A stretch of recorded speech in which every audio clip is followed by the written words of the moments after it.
It is Miami week. It is 10K up top in hoops tonight day. It's the last week of regular season best ball, and we had a man come on this program, call his shot on Wednesday, call it again on Friday. I got 90 drafts down. I got 50% Debo Samuel, he tells. And what do? I say, whatever, man. I'll be fine with 18.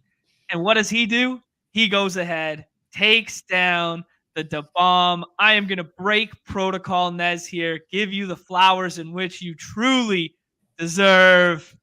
There we go. 6K winner circle. We'll take it. We'll make some exceptions. we'll make some exceptions because you called your shot to get there. How about that? That's the only way to do it, man. It can't be out here, half-assing things. You gotta go all in or all out. That's what I've quickly learned. I think that's kind of the theme of this season is taking stands.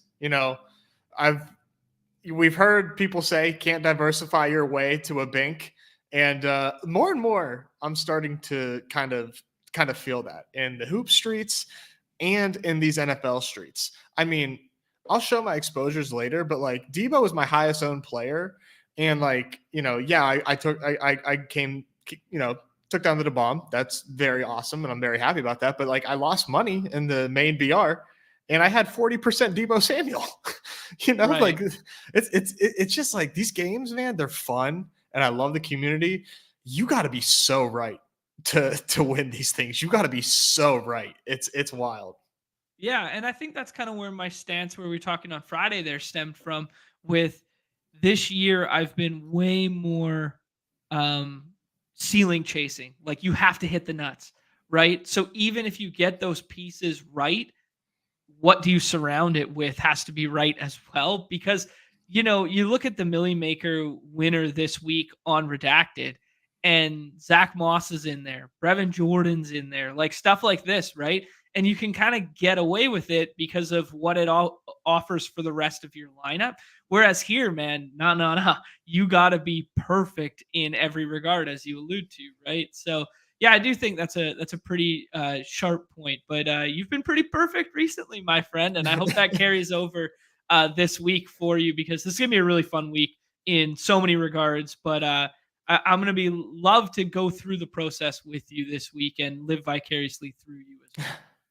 Thanks. I'm gonna need some of your advice, some of your help. So I'll break you off a little something if your advice comes through for me. Actually, that's one thing we never really talked about, like just in general, and it was kind of like maybe a closed doors conversation I was going to have with you. But now that you brought it up, when poker has like these main event tournaments, and like a guy makes a final table or makes a final 36 or makes a final whatever, and then there's this elongated break, a lot of guys like hire coaches right in that intermittent window, and they study the players they're going to be playing against. They study what could happen ahead. They do it relative to their like chip stack, their whatever, right? You don't have to go down the nitty gritty.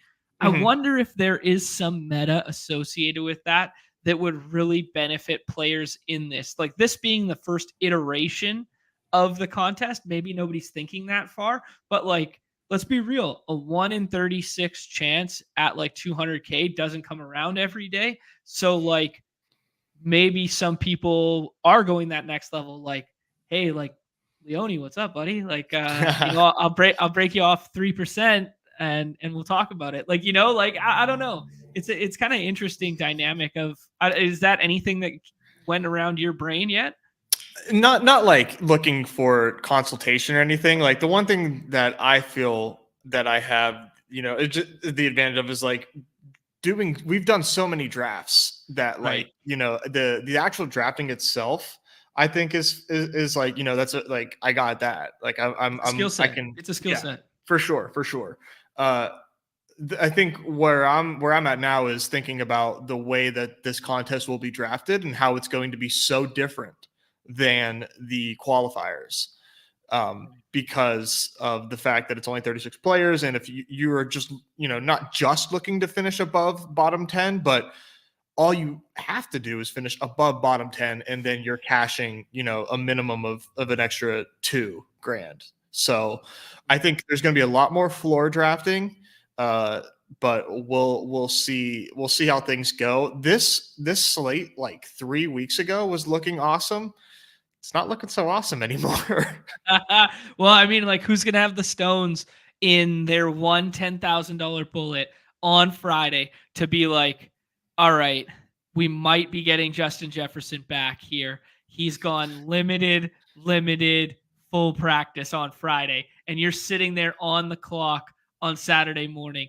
Who the hell else is gonna click this button right now? You know what I mean? Like, Right. it's gonna Yeah. make some crazy wrinkles. Yeah, and he might have two quarterbacks throwing to him in the same game. Like, you just Right. really have no idea what the hell is going on there. The one thing that you were talking about, in relation to poker and an event like this, I've told a lot of my friends about this, of course, and there are people asking me not for stake, but asking me if people are trying to buy stake in me, and I have to tell them, oh, buddy. Nobody wants to put their chips on the good guy. No, I don't know. Maybe we got to have a conversation now. I didn't even know that was on the table. I might. I don't know. There's no shares up for grabs as of now. Well, I mean, like, if you look at something like, to use the poker analogy, like Stake King or something like that, where guys do put up their action and then a markup and this sort of thing.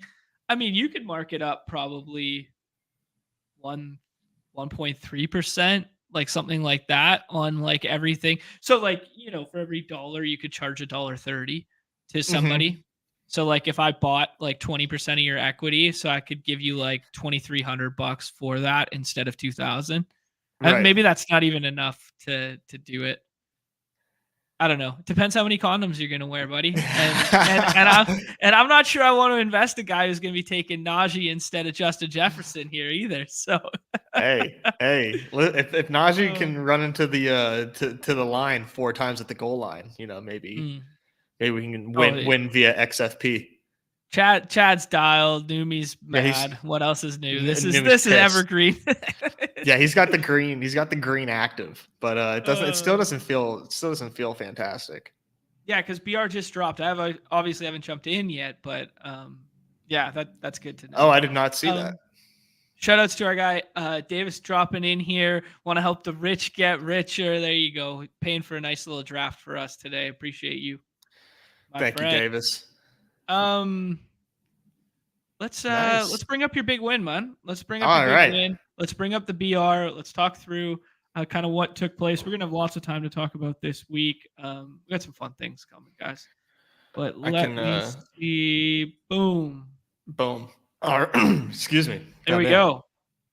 Let me zoom in a little bit. Sorry, I'm only on one screen today.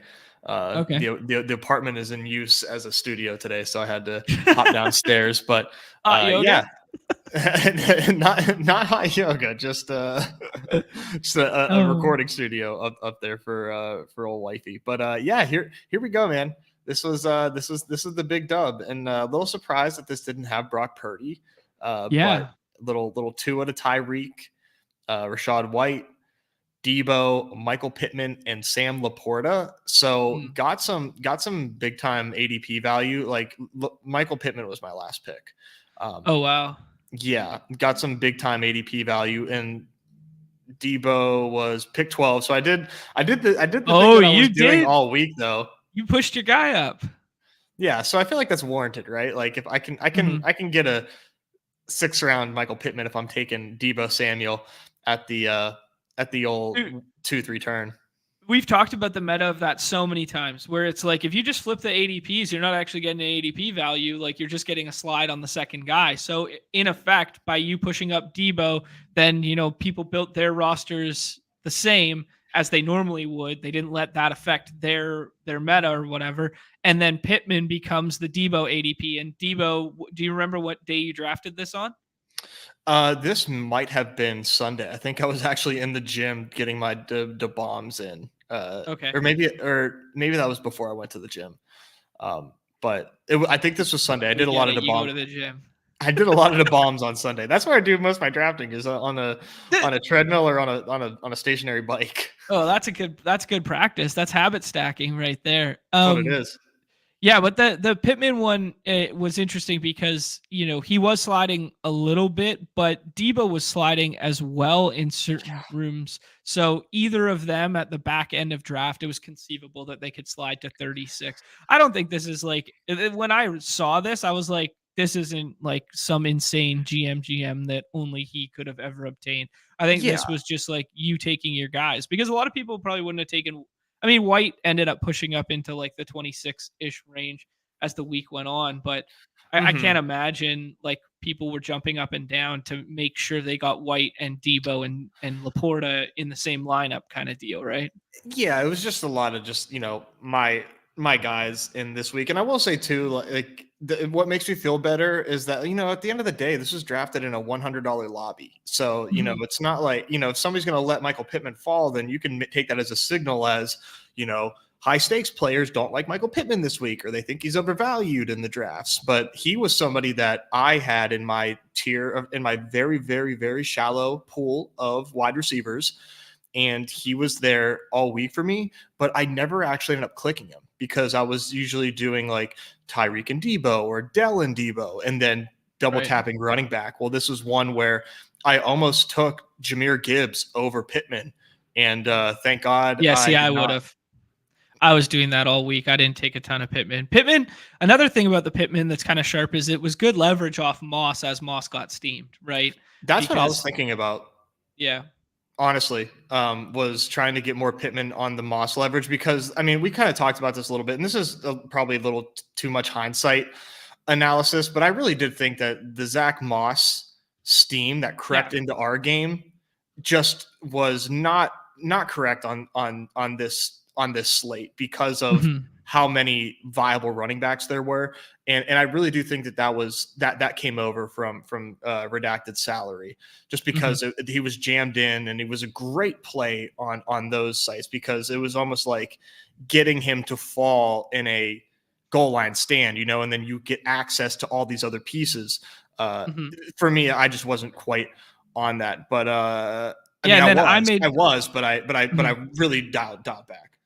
And then I made the counter argument where it's like I thought if we could run this slate again, I would still do the exact same thing with Moss again. So Moss was my highest exposed Mhm. player, 36%. I was taking him in the third or fourth round almost every time in which I could there. And I thought he was a bad play on redacted and a good play here, That's where he funny. was he was good cash game on redacted and he was good like free up salary. But if you freed up salary on redacted to use him for like Tyreek, well, the entire field was doing the exact same thing. So he became like bad chalk. But I thought he was good chalk if you paired him with anybody other than Tyreek, because then your combinatorial ownership would have been like lower than his actual total ownership, if that makes sense. So, Mhm. and then I thought what was happening here, as I alluded to you behind closed doors, this kind of airing our conversation that we had together already. But I thought over here, 20% of drafts were already done. He was going to get swapped into, I thought about 15 to 14%, not 100% of those. And then I thought he'd be drafted in almost 100% the rest of the week. So it would leave his total ownership at about 14% for the main BR slate.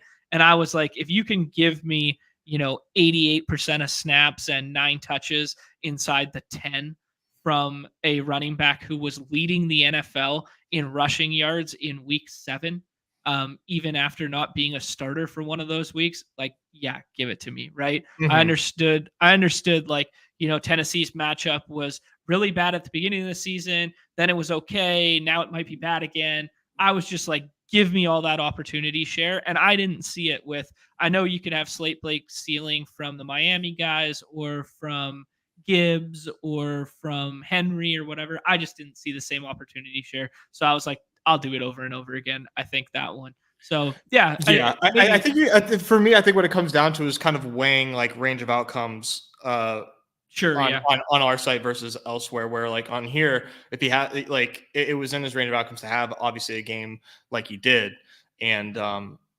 and then that becomes a problem. But the 16% owned versus 76% owned, obviously like that makes him a better play here, which is like your opinion there, like I would consider correct. But I think that's a really good point you bring up, though, is we saw it with the Millie Maker winner on Redacted, where it's like you can still win with Moss. You can't win with Moss here if Moss duds. So I think that is a really good consideration to take into account, right? When you're getting overexploitative on almost any player in general, is they can fail, but because of the salary they relief on the other site, you can still win. If they fail here, they fail and you lose no matter what, right? You just fail. So yeah, I think that is a really good, differentiation to bring up there. Yeah, we always talk about the parallels between the two, and it'll forever be a topic of conversation until we find a formula to just like here's how you would analyze these guys on over here versus on our site. But just a fun until we ruin them both with the Sims, right? Yeah. Thankfully, are we sim proof over here? Maybe a conversation for another day. But love it. We might be sim proof. We're sim proof right now. I want to show my exposures real quick as well. Oh yeah, I'd want to flex my exposures with Deebo Samuel too, bud. Well, listen, it's not to flex Deebo. I mean, obviously, like we were heavy on Deebo. We love Deebo, and he helped us have a great day. But I mean, a lot of Brandon Ayuk who dudded, a lot of CJ Stroud who was not who you needed, a lot of George Kittle who you were not winning for. Like you weren't having a good day if you had a lot of George Kittle. No. Like there's a lot of misses on here. Tank Dell, big miss. I mean, Nico, great hit. Waddle, big miss. Ran nice with Tyreek, but let's talk about it from a macro standpoint, though. Like, look at your exposures and look how condensed they are to onslaughts of the good offenses versus funnels. Like, look at that. I mean, Miami versus a funnel. Yeah, San Fran versus a funnel, Houston versus a funnel, and you just aped in all of that. That's like, this is from like a portfolio building standpoint, Nez. This is like the blueprint that you would show people. Like, hey, look at what he did. Like, yeah, could Deebo have blown up in your face and 40% of your rosters of dead? Of course it could. But look at what you did. You isolated 3 spots that were very sharp to get to, and then you just went ape, and you threw ADP out the window. It's beautiful. Thanks, man. I was just really surprised. Like, I felt really good about this slate all week. And it was the best I felt about a slate all season. And it was just like, I was just really surprised that people weren't more excited to play the Niners against the Eagles. But now I don't have any flowchart defenses to attack in Miami, so I'm a little nervous. We'll find one. How much Laporta GA? Not as much as you would think. He was my 1, 2, 3, 4, 6th highest owned tight end, man. Wow. Only 1 to bomb share. Like I was not on Laporta. Just happened to find his way on the lineup where I needed him the most. Yeah, I wish. James Conner, I didn't get there either. Shouted him out, but didn't get there. Yeah, the back to Pittsburgh narrative there. Appreciate this, Max Kings. Good to see you here hanging out. What up, Levi? What up, Levi? Let's look at the BR one here. I'll bring up the BR one here. Click the screen like I'm. Let's see. Is that big enough? One more zoom. Give it one more zoom. There you go. Down with the haters, Nez. Down with the haters, my friend. Because I said I would set the bar at 75 BRs this week, and then I would do the DeBomb. And I woke up Sunday morning at an entirely reasonable West Coast hour of 7 a.m. Pacific Standard Time, and the DeBomb was already full.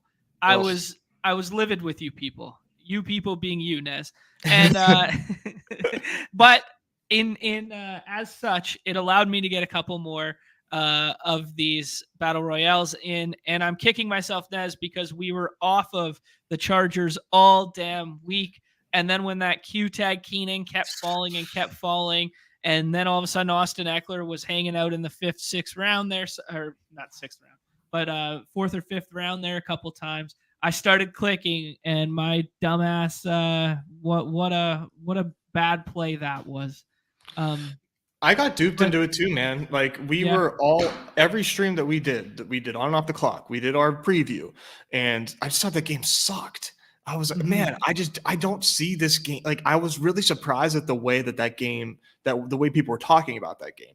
And then I looked at the projections, and like Eckler's like RB3, Keenan is wide receiver 2, and he's projecting better than the running backs. And I'm like, what am I missing? What am I here? missing here? Yeah, exactly. Chargers suck. The Patriots also suck, but they just play slogs of games. The weather's bad. I'm like, what am I missing? And then I spent a large portion of Sunday like getting like making up for that. And yeah, I mean, no complaints on the day, but like that, I do that every week. And I don't know if that's good or bad process to kind of capitulate on things that smarter people are doing, you know? Like, yeah, I guess I can't be like too mad.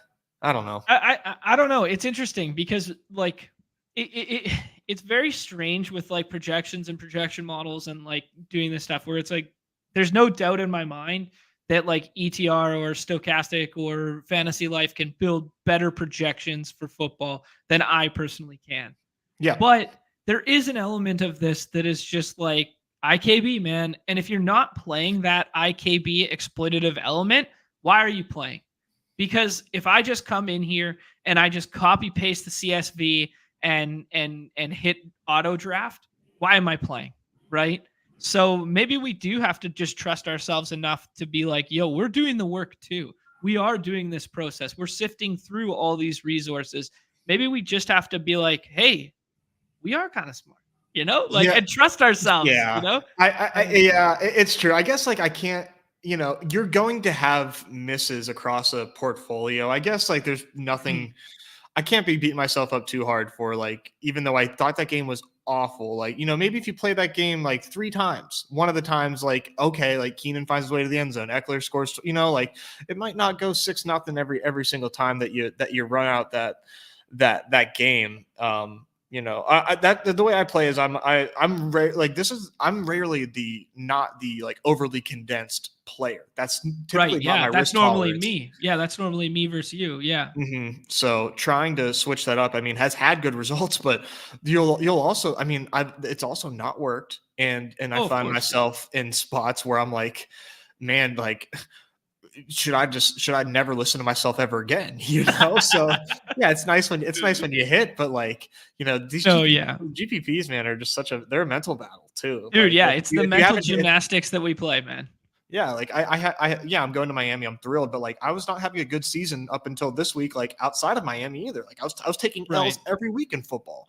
So it's a tough game, man. I know, you know. I mean, I just see people in the comments saying like, you know, like football's been tough this season. I mean, it's been tough on a lot of people. Even our boy Paul, I was inverted, who took down like over 30K last year. Like he's also like not having like his best year, but like he's still a guy whose takes I trust and is smart. So you know, just keep your head up if you're out here like playing and grinding, you know. Well, it's the classic like being results oriented versus being process oriented, and it's so plain out, and it's so like, oh, trust the process, but it's the reason people say it because of the mental toll associated with these, right? Like I go on like routinely go on like 50 buy-in downswings in heads up all the time. Man, like we were joking about on Friday, like the heads up match that I played against the guy from China, back-to-back nights. I lost 27 buy-ins, I think, something like that, in like 8 hours.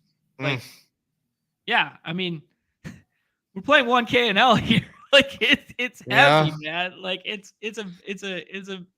beats you up mentally, right? But like, does that mean I'm playing poorly? Does that mean I ran bad? Does that mean whatever? Well, that's why you have to go back and reverse engineer our thought process and not be results oriented. So I think it's really therapeutic for us to have the Zach Moss conversation like we just did. If Debo hadn't panned out for you, we have that Debo conversation, but we have it as well if he does pan out for you. Like, you know, because you have to do it, right? Like, anyways. No, it's good stuff, man. Yeah. Let's talk about the BR winner here. Harrison 1992, Plumber Pat. We got DePhilly Kid, Saints 19. I'm familiar with. O-Town Sharks has been all over the place. I've noticed a lot recently. Bit W, bunch of names up here that I'm not 100% sure they're in the community and whatnot. I saw DePhilly Kid fire out a tweet for his third place there. Oh, nice. Yeah, so but outside of that, not familiar entirely with the players, but that's what happens in these large field Yeah, whatever ones. good for the ecosystem.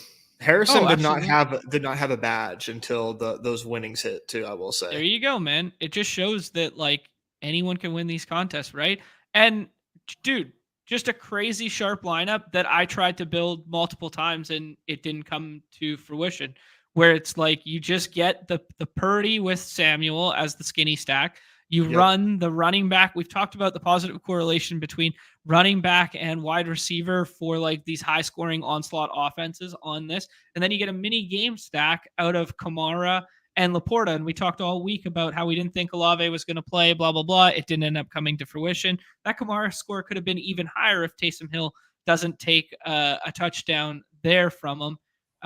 Yeah, I guess Laporta, me being McBride over Laporta and Kittle over Laporta this week kind of really backfired. And that was kind of like my fall from grace there. But just honestly, like a really well thought out and smartly constructed lineup that it's like, hey, yeah, we probably should have got here, right?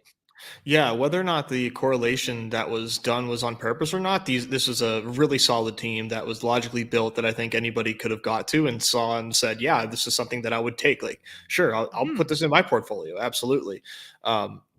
Yeah, I was Kittle over Laporta like all week. You saw my exposures way overweight on Kittle, but yeah, the A-Chan stuff. I mean, you know, when you're sweating this stuff, you kind of realize like how lucky you have to be. Like the A-Chan touchdown at the end, like for no reason, you'll take that Right. little bit of run good there. The Debo screen at the end I know that the game wasn't completely out of reach, but like, just the way that you really got to catch some breaks to win this stuff. But really, really well built lineup. This is a good one.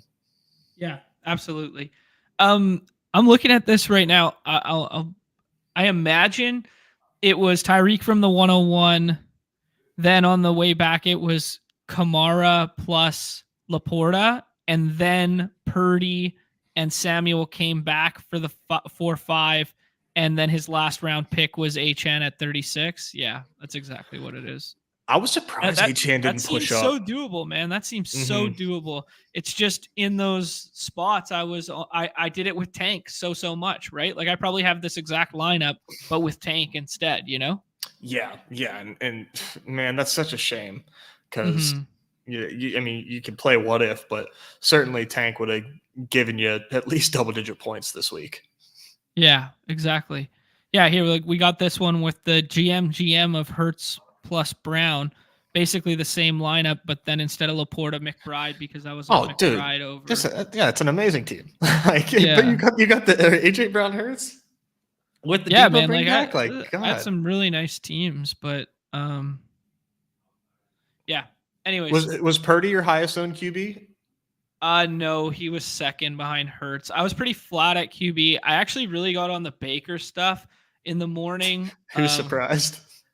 Yeah, here's my exposures. As you can see, Zach Moss was my highest owned, and then I was on the Kittle McBride stuff, and then Keenan just buried me. I got on the Keenan stuff in a big way, which was clearly a mistake. Clearly shouldn't have been going there. But I was really happy with like my running back ones. Like, I got on the Kamara stuff in a big way, and then just get killed again here. But then I got on the Achane stuff late and White.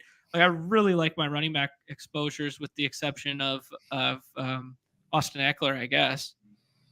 Yeah, it's hard to be upset at that. Yeah. And then, same as you, 20% Tank just didn't go right. But we still got 13% Nico in there because we liked it. Off of Amon-Ra in a big way.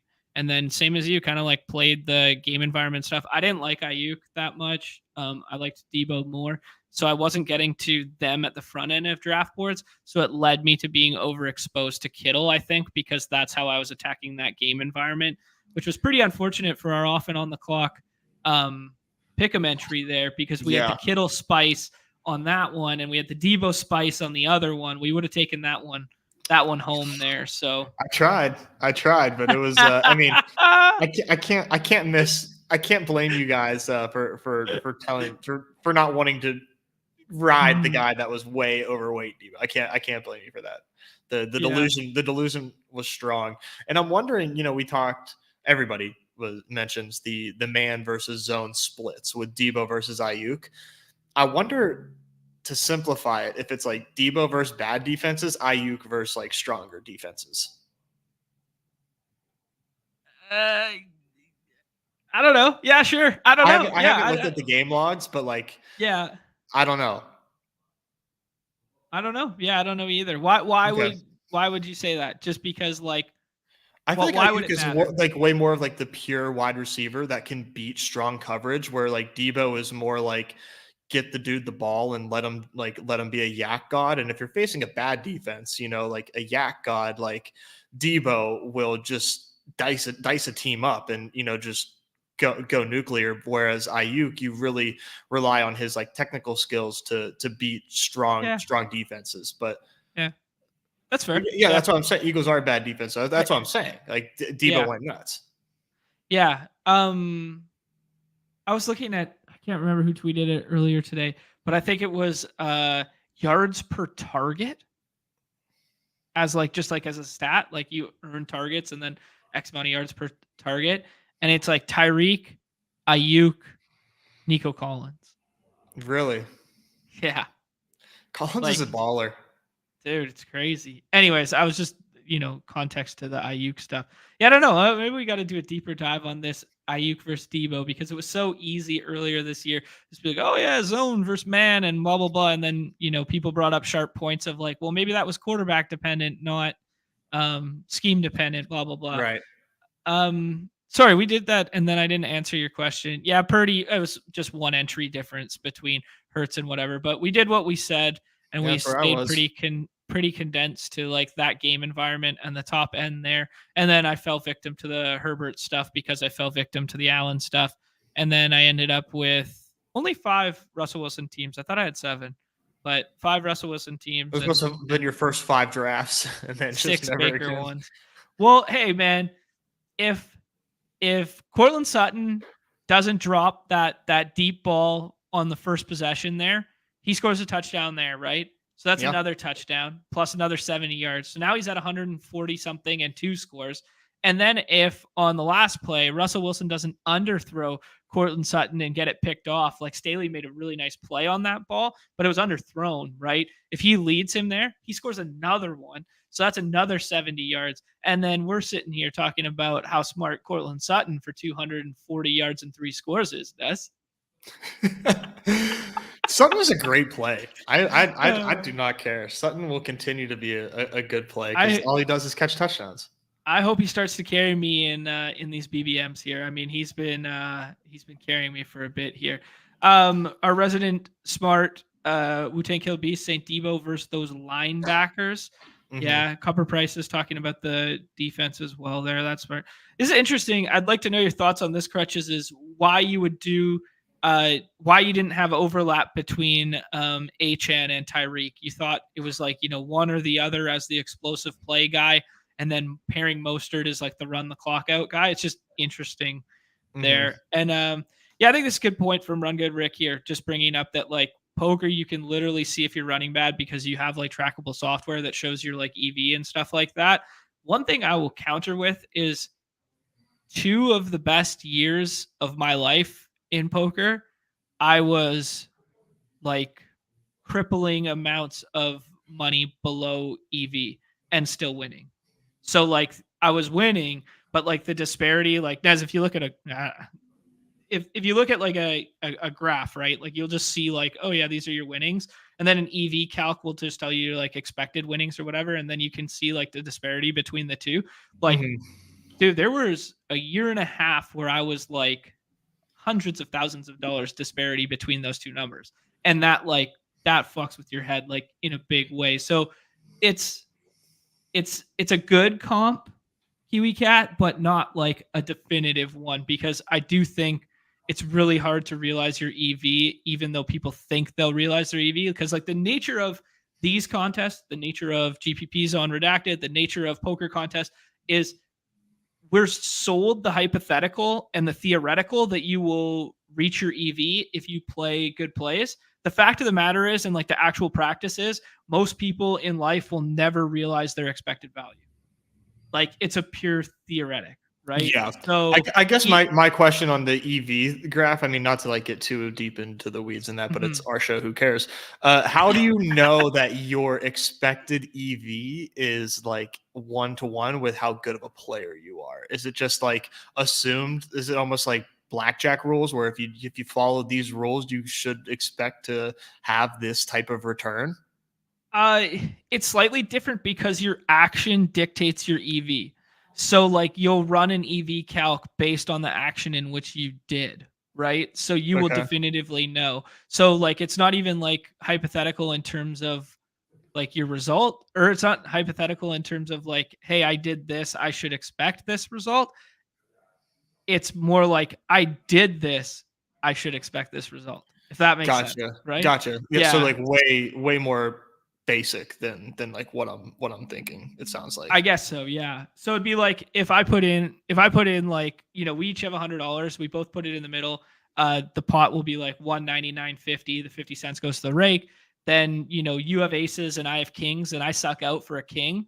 Like, yeah, my actual money won from that will be like, 99 or 199.50 or whatever the analogy was. So I won 99.50 in that spot. My EV that I actually won would be like negative $56 or something like that. Because So because you were facing aces? Yeah, because I put my money in bad. So I'm expected to lose that spot based on like a calculation. Gotcha. Yeah. I would think that just regardless, like kings, if you're holding kings, like you just. But anyways, I feel like it's good EV like, regardless of what you're facing.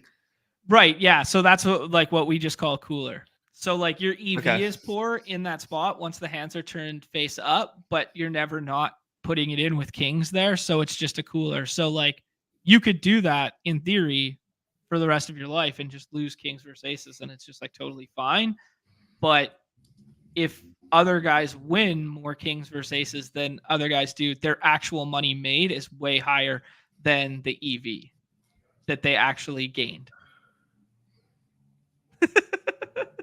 I get All it. right. I get it. That makes that. Yeah, I mean, I know. that You're makes just sense. like you're like this. You're like, all right, let's move on. No, I'm thinking it's just it's a fun conversation for me.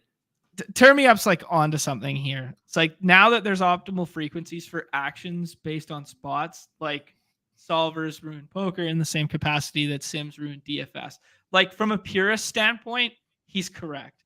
But that doesn't mean they ruined the game. It just means they definitively changed the way in which the game is played. So Yeah. I would rather learn DFS from the ground up, only sims based, and not the way in which we learned how to play. And I would rather learn poker from the ground up, only using solvers now. So like teaching a new person to fish would be better than teaching like the old man who's got his process fishing how to use like the big cast net off of a boat, right? Yeah, 100%. I mean, I don't do a lot of action on Redacted, but I am really enjoying the way that the game has changed. I feel like I don't know. It does kind of feel like it's changing in a way that like favors the way that I play. And like I said, I don't have enough action to kind of dictate a play style on there, but I feel way more in tune. Maybe it's just because I'm getting more reps over here and have been getting more reps and just DFS in general that I'm becoming just a better overall player. But it really does feel like the way that the game has changed over there. I don't know. I'm enjoying the meltdowns and the discourse that I see in regards to sims and stuff. Let's apply it to here, and let's apply it to this season, because this is basically a full year under our belt of us doing this show together, right? Like a year and a little bit. It's almost a full second football season. What do you think has changed for you on a personal level with your process associated with Underdog that you were doing this year that you weren't doing last year? I mean, that's a good question, man. I mean, last year, I guess that's how it goes, like for everybody that plays GPPs. But last year, like I won a goal line stand that was amazing, the biggest win I've ever had in DFS. I was loving it. It took some big L's until like week 14, I think, where I won another goal line stand, which was significantly less. Yeah. But won again. I don't know that my like process has really changed. I think the only thing that's changed from last year to this year, and it's because I have, I've had more wins, and I'm able to kind of take stronger risks and have like more risk or maybe less risk tolerance, is just being more aggro in my exposures, Yeah. and being willing to take those big swings on players that I feel are mispriced or players that are in really good spots. I think that's been the big thing for me is being more confident in those stands and like in living or dying by those, and and building around those core plays, I think has been what's really important on Underdog for me. Mm-hmm. Yeah, that's fair. Yeah, that's a good way to summarize that no fear based drafting. Another way I would sum up what you're saying there, Nez, is you've learned that the entirety of this is one long slate. The Yeah, entirety of these contests, whether you're drafting hoops today, puck tomorrow, whether you're drafting football this week, all of this, guys, is one long slate. And like, it's cliche to say, but like you have to keep that lens and you can't go through the night to night swings, the week to week swings, the beat yourself up. And that's why we talk about bankroll management. That's why we talk about these macro concepts so much. That's why we talk about exposures so much, is because like you have to keep this elongated lens to be like, okay, I know this might not work out in my favor this week, but I think Deebo Samuel is in an absolute smash spot this week. I think this is the best play on the slate. I have to be comfortable with the fact that if I'm putting 250 entries in here, and he's in 180 of them, that I could just lose, for whatever. I have to be comfortable with that, right? I think that's and it can be uncomfortable. very much so. It can be very uncomfortable. I wasn't always this high volume of a player. I mean, it wasn't long ago, man. Like BBM2, I only had like 20 entries in BBM2, and I had like 90 in the puppy, and like I was sweating my ass off. I was like, dude, I couldn't believe. I was like, oh my god, like the career arc of if my wife finds out that like I have 90 puppy drafts, she's gonna kill me. Right. Yeah.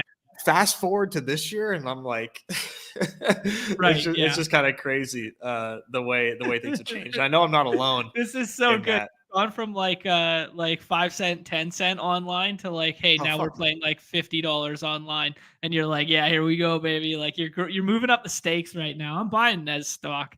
I love it. I appreciate. Okay, we need to get back to the good camera, but no, I appreciate it, man. It's just been fun, man. I just think that like I have the ability to relate to a lot of different people, because I did not come from a background of like having it and and just playing reckless all the time. Like I really came from being a super small stakes player and tilting heavily and seeing other people's success, and not like being mad at them, but like, the mental anguish. Yeah. Very envious. Yeah. I'm just like, man, like I want to play like that. I want to win like that. And, I'm proud. I'm proud of where I'm at. Exactly. Right? Yeah.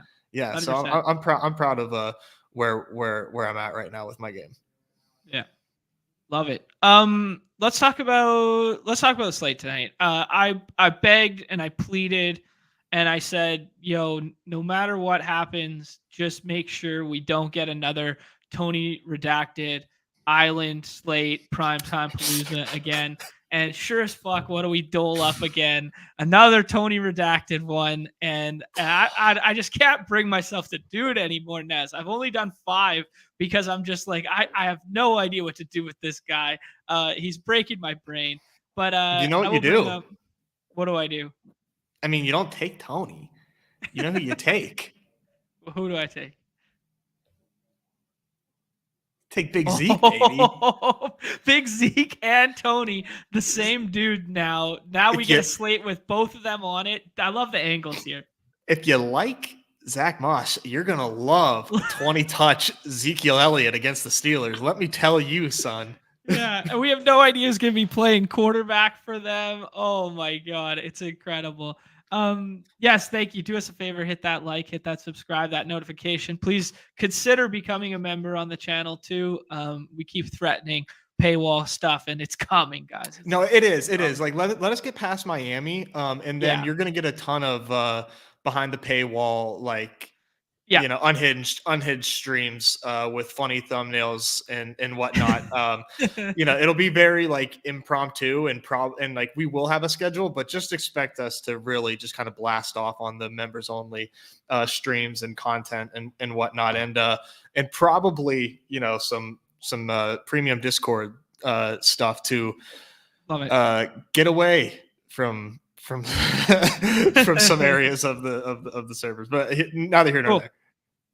there. So we got the battle of the MVP Bowl on this slate right now. We got Jalen Hurts taking on Dak Prescott in the Philadelphia and Dallas. Then we got that game's at Dallas. Then we got tonight's game, which is Jacksonville and the Bengals in Jacksonville. Jacksonville heavy favorites there with Jake Browning going. T. Higgins returning though in that one. And then we got a Thursday night absolute doo-doo fest on tap with Nez's Steelers and the New England Patriots, whom we have no idea who's going to be their quarterback. They're going to be missing Ramondre Stevenson, and you guys are going to be missing Kenny Pickett, whom is done for the season? Question mark? IR? They think he can return for the last game. I don't see how or why that would take place. I mean, I know Trubisky sucks, but ankle surgery and the dude's gonna play in 4 weeks. Like I doubt it. Yeah, it seems very ambitious. Let's say that. Yeah, tonight, very strange game here. If I had to ask you who the number one defense again in terms of DVOA versus the run is, do you know who that team might be? I would have no idea. That would be the Jacksonville Jaguars. Wouldn't have guessed that. Yeah, and that's in terms of DVOA. But on the flip side, 29th against the run are the Bengals in terms of DVOA. So this is kind of setting up for, and if I bring up, I'm on the air. I bring up this one too, our DVP situation here. We bring up this Bengals one. Bengals 31st against the tight end position, according to our friends at Fantasy Life there. So, I mean, this is setting up for like a little Evan Ingram, Travis Etienne style game script tonight with 10-point favorites at home. Yeah, this is not scripting well for Jake Browning. The nicest thing I can say, or Joe Mixon rather, the nicest thing I can say is at least the Bengals are going to be trailing and presumably throwing a lot. So I'm not sure what to do here, Nez, because this really leaves me with like, I want the quarterbacks from the MVP Bowl that's taking place on Sunday, but then I kind of want the running backs and skill position players from the Jaguars side in this game, and then maybe the tight end. And then I kind of just don't really know what to do. But that doesn't lead me to very good stacking opportunities.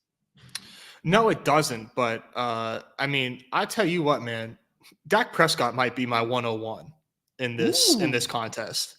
Even over CeeDee Lamb. Oh, well, okay. Sorry.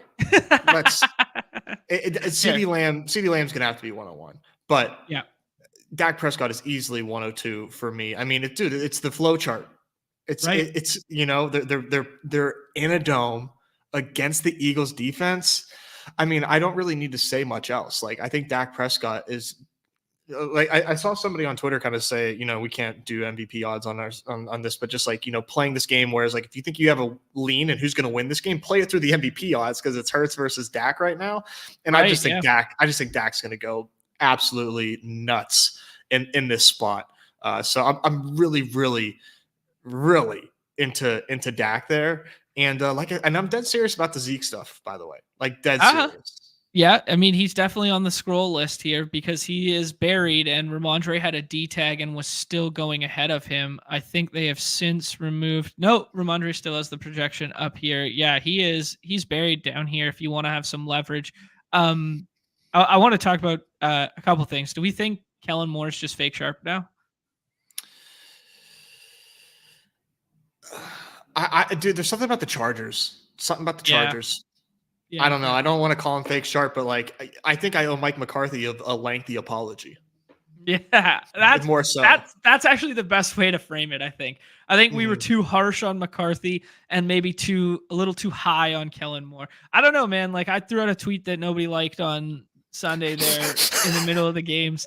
That Brandon Staley, like the rug job that is Brandon Staley plus Kellen Moore being sold that these guys were like so sharp. It feels like Cliff Kingsbury all over again. Like it feels like I don't know how you put up 6 points. Granted, like they're pretty hurt and whatnot, but I don't know how you put up They 6 are points hurt against the Patriots like that. I mean, well, Austin Eckler's clearly playing hurt, and Keenan Allen was battling, all week just to be in that game, and they're missing some pieces beside of that. But they're the guys that took Quentin Johnston where they took Quentin Johnston.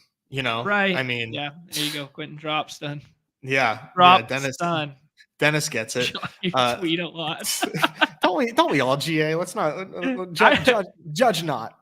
I think I've really scaled back, to be honest. I used to tweet a lot. Now I just tweet. You did scale back. You used to have threads all the time, man. Yeah, I used to have like useful stuff and threads. Now I just have GM and Underdog memes, and then occasionally spout off. Brandon Staley, though, is for sure like the most pre-fired coach I've ever seen. Right. Yeah. It's like, please just ride this out, and we'll find someone else soon. Yeah. Okay, logical place to start here is you said CD at the top here. You said Dak. You really like that side of the flow chart. You like that side of the funnel. So instantly some leverage off of Jalen Hurts' ADP or projection. But I've seen him go 1 in a couple drafts. I have seen that this exists because I think people are really scared of the quarterbacks. So what is happening is all 3 quarterbacks run, and I was a catalyst in this. I took Jalen Hurts at the 1 there in one of these drafts, and then in a non-badged up room, quarterback runs, and then we just get those 2 fall in line. So I think almost all combos are going to exist in this because I've seen them thus far. So just be mindful that does exist. Yeah. Anyways, it's a good point, and I don't think there's anything wrong with that existing because, I mean, there's absolutely no guarantee that like that team is going to win with Browning or Trubisky or Zappy. Right. I mean, exactly. They deserve it. You deserve it. If you're going to have not one of those quarterbacks, I think you deserve a little Lamb Brown GM. Yeah, these days are behind us, Paul. I appreciate you, but those days might be behind us. Neumy2's onto it. I'm just kind of a shit poster now.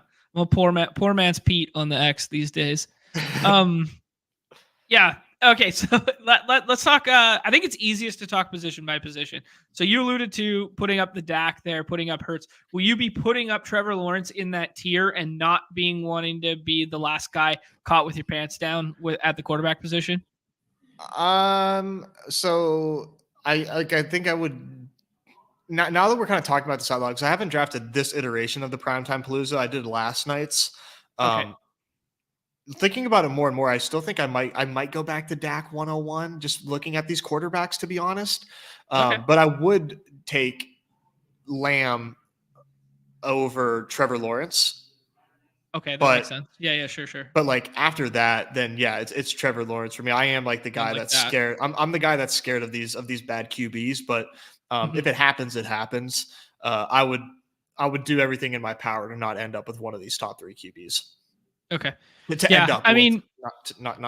Sorry. I think it's different than like last Monday we talked about this exact same slate, and then we were like, yo, there's big leverage here to play the Jordan Love stuff. And we were like, this looks like a great spot. We saw what AOC did. We saw what Jordan Love's doing. We see how much this game means for them in a playoff capacity. And then we just went ahead and like, hey, let's build some Jordan Love doubles and like stuff like that.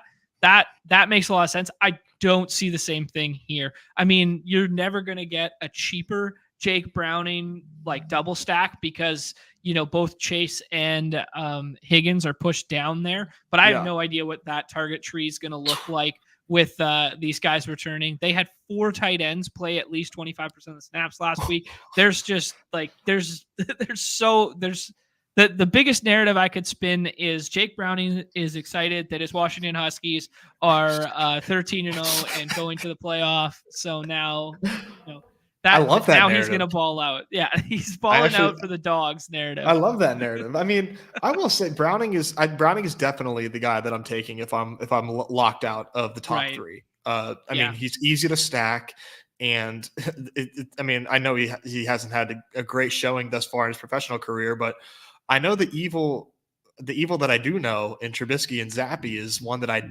want no part of, and what might be the lowest Vegas total by kickoff that we have seen in our lifetimes coming up. Do you have a number yet, or you're just surmising? I think I saw 31. Yeah, that checks out. Yeah, that thing is that's gonna be a hoop slate day on Thursday. No question. The running back position here, I think it's important to note that D'Ernest Johnson has been cutting into the workload of ETN like a decent amount recently. Yeah. And if it turns into garbage time, run out the clock, Travis Etienne, they have kind of been like scaling back a little bit. I think, kind of like the whole saving him a little bit notion. He was limited all 3 days this week. I believe it was ribs. Which what I would say about that, put on the jacket and run, buddy. But yeah, it was ribs. But this does seem like a very logical spot for them to not have to have their foot on the floor with his usage. It does seem like, hey, there's a little bit of leverage here. If you want to skip this running back tier, build through the quarterbacks and the wide receivers at the top of the board, and then scroll the F down to get like a Zeke Elliott or to get like a Gainwell if Swift sits, to get, even the D'Ernest Johnson, like that might be a little too far. Or you could see garbage time from Chase Brown or Travion down here to not a great matchup, but we could see some dump offs late in that game if this game is out of reach. So if you do skill possessions early and then you do like a Jake Browning plus Travion Williams, I don't know. I've seen crazier ideas, but if you punt the running back position, just an avenue. How about you, Nez? Yeah, I think what I'm wishing right now is that, like, I mean, I get why Ramondre is a doubtful tag and he should be a doubtful tag. I kind of wish he was questionable, so that way we kind of had more info on the Philly stuff or the Eagle stuff, and then that way we can kind of make more informed decisions and maybe swap to either Zeke or a Gainwell if Swift can't play. Yeah, ETN, I think, pretty obviously is the best running back on the slate, but there are some major concerns that you laid out. And he goes really high. And I think I would rather get ahead of wide receivers instead of like, or even tight ends for that matter, instead of taking the reach on ETN. But I think ETN has like two touchdown upside. And I don't know that I can really say the same for these other running backs. Yep, that's entirely fair. I mean, the only other way Tony Redacted does that is if they get down to the 1 twice and then they hand it off 6 effing times. Well, they hand it off 3 times. Then there's a holding penalty, and then so now you get a new, you get a new third down there. They throw. Then there's pass interference in the corner, so it pushes them back up to the 1 with a fresh set of downs, and then they proceed to hand it off to Tony Redacted 3 times. He doesn't get in any of those 3 times, but then they're like, let's go for it on 4th, and they flip it outside. And 2 defenders crash into each other. Then he falls into the corner of the end zone and touches the pylon. That's the only way in which Tony Redacted could possibly score. Yeah, it's like the 4 strikeout inning for a pitcher, Yeah, that's the best comp ever. It's an immaculate inning, but with 4 outs. Yes, literally. Oh, man. This interesting shout here from Dennis. Yeah, that Rashad Penny might be in play here. So if you want to go ahead and just take Swift in the last round of these for like a good amount of time and just, lean into a little bit of swap equity, I could see that as being a very viable strategy because I've seen Swift fall to the 6th like almost every single draft here. So you want to work with more information. I would just take that Q tag Swift in the 6th and build 1-1-3-1s and then do that. I didn't know that he was falling to the 6th. I feel very comfortable about Swift versus the Cowboys than Swift versus the 49ers. Right. Yes. Fully agree there. Yeah. And then you do get, and then like Copper's laying out here, like you get an awesome swap to Gainwell if he can't play, assuming he doesn't get drafted. Yeah. But we talked about this on Monday with the Kenneth Walker Q tag, almost exact same scenario where they were playing Dallas, right? And what did we say? I said, well, what did I say? I was like, there's Pollard and there's Pacheco. They make sense at their ADPs. They make sense up there. Hey, build yourself a 1-3-1 and then just take Sharps in the last round over and over and over again. And the difference between their actual output, like their usage was almost the exact same. Granted, Isaiah Pacheco got hurt last night or whatever, but their difference in scores was like, 3 or 4 points that Sharps didn't, meet the Pacheco or whatever threshold, but their difference was 5 rounds of ADP. So the winning lineups could be actually obtained, but in doing so, right? Yeah. Yeah, that was a really good call. I mean, he had a hell of a run out. I did not expect that game to be as good as it was. Yeah. It was a really good football game, like just in general. Might have been game of the year for an island game. I'm not touching New England pass catchers. I am very apprehensive to hesitant to touch the Steelers ones as well. I do think Trubisky offers a little bit of rushing floor, which could be a little interesting comparative to Kenny Pickett, and leverage just because he's not going to be drafted a ton. But my bro science take is that Trubisky will sling that shit. Not like not like Sam Howell sling it, but I just think that my gut take is, and I know that Deontay scored a touchdown with Trubisky. Yeah. Gut take is that I think this might favor Pickett more than Deontay, but I try not to think too much about Mitch Trubisky. Okay. So this might favor Pickens, not Pickett. Okay, got it. Cool. Yeah. Brandon Cooks still continually pushed down here and disrespected. You want to talk about the flow chart? You want to talk about one of the best matchups on the slate? He is by far my favorite pick at ADP right now. It's insane, man. How many times are we going to do this? Right. Yeah. Come on. I don't. It's the Eagles secondary is a dream. This is what we want. Like, I know it's just a projection there, but like, man. Like, I just don't get it. I don't get it. Yeah. 100% Cooks incoming. There we go. There you go. Turn me up's got 65 of the Fergie and 55 of the Cooks. Yeah, I love playing that Dallas stuff that way, especially if you take Dak early, right? Paul was bringing up in the chat there that Devontae Parker at 9 targets was, had his best game of the season there with Bailey Zappi. Damari Douglas was out. So, yeah, he was out. Just confirming. I was like 95% sure.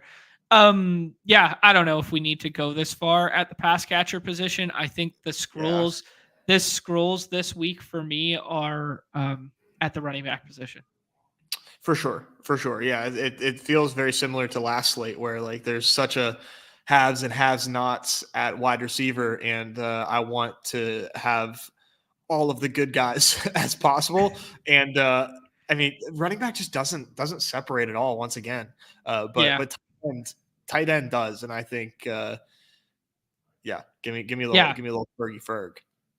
Oh, interesting, because I was going to go another direction. I alluded and showed off the matchup before. Evan Ingram is the most likely positive regression touchdown candidate in all of planet Earth, even including the CFL, the XFL, the United Football League, any league in Europe that still plays football. I will put it on record that he is the most positive regression candidate in terms of that. The red zone usage hasn't been amazing. His ADOT has not been amazing, but everything about him in terms of targets has been great, and talent we think is great, or at least medium.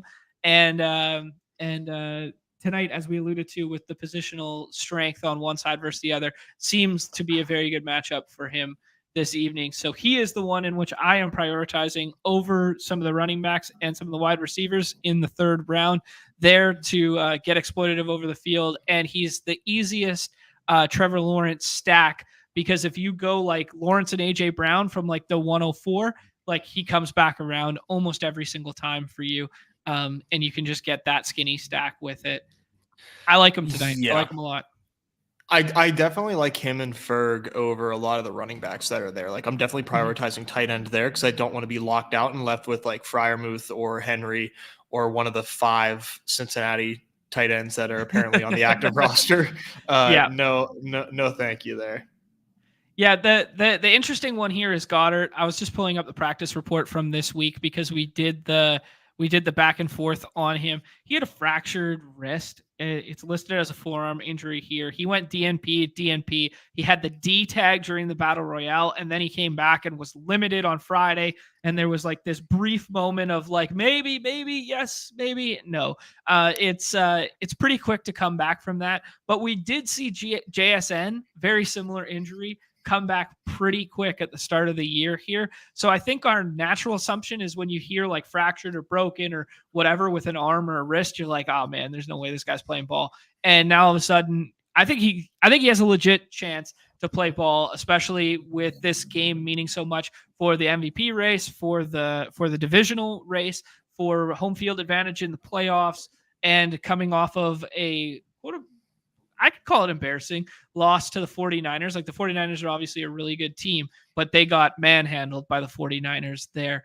And then if you throw in the fact that Swift might not play after an incredibly bad coaching decision to even have him on the field when they're down $1 million there, like we didn't even talk about that.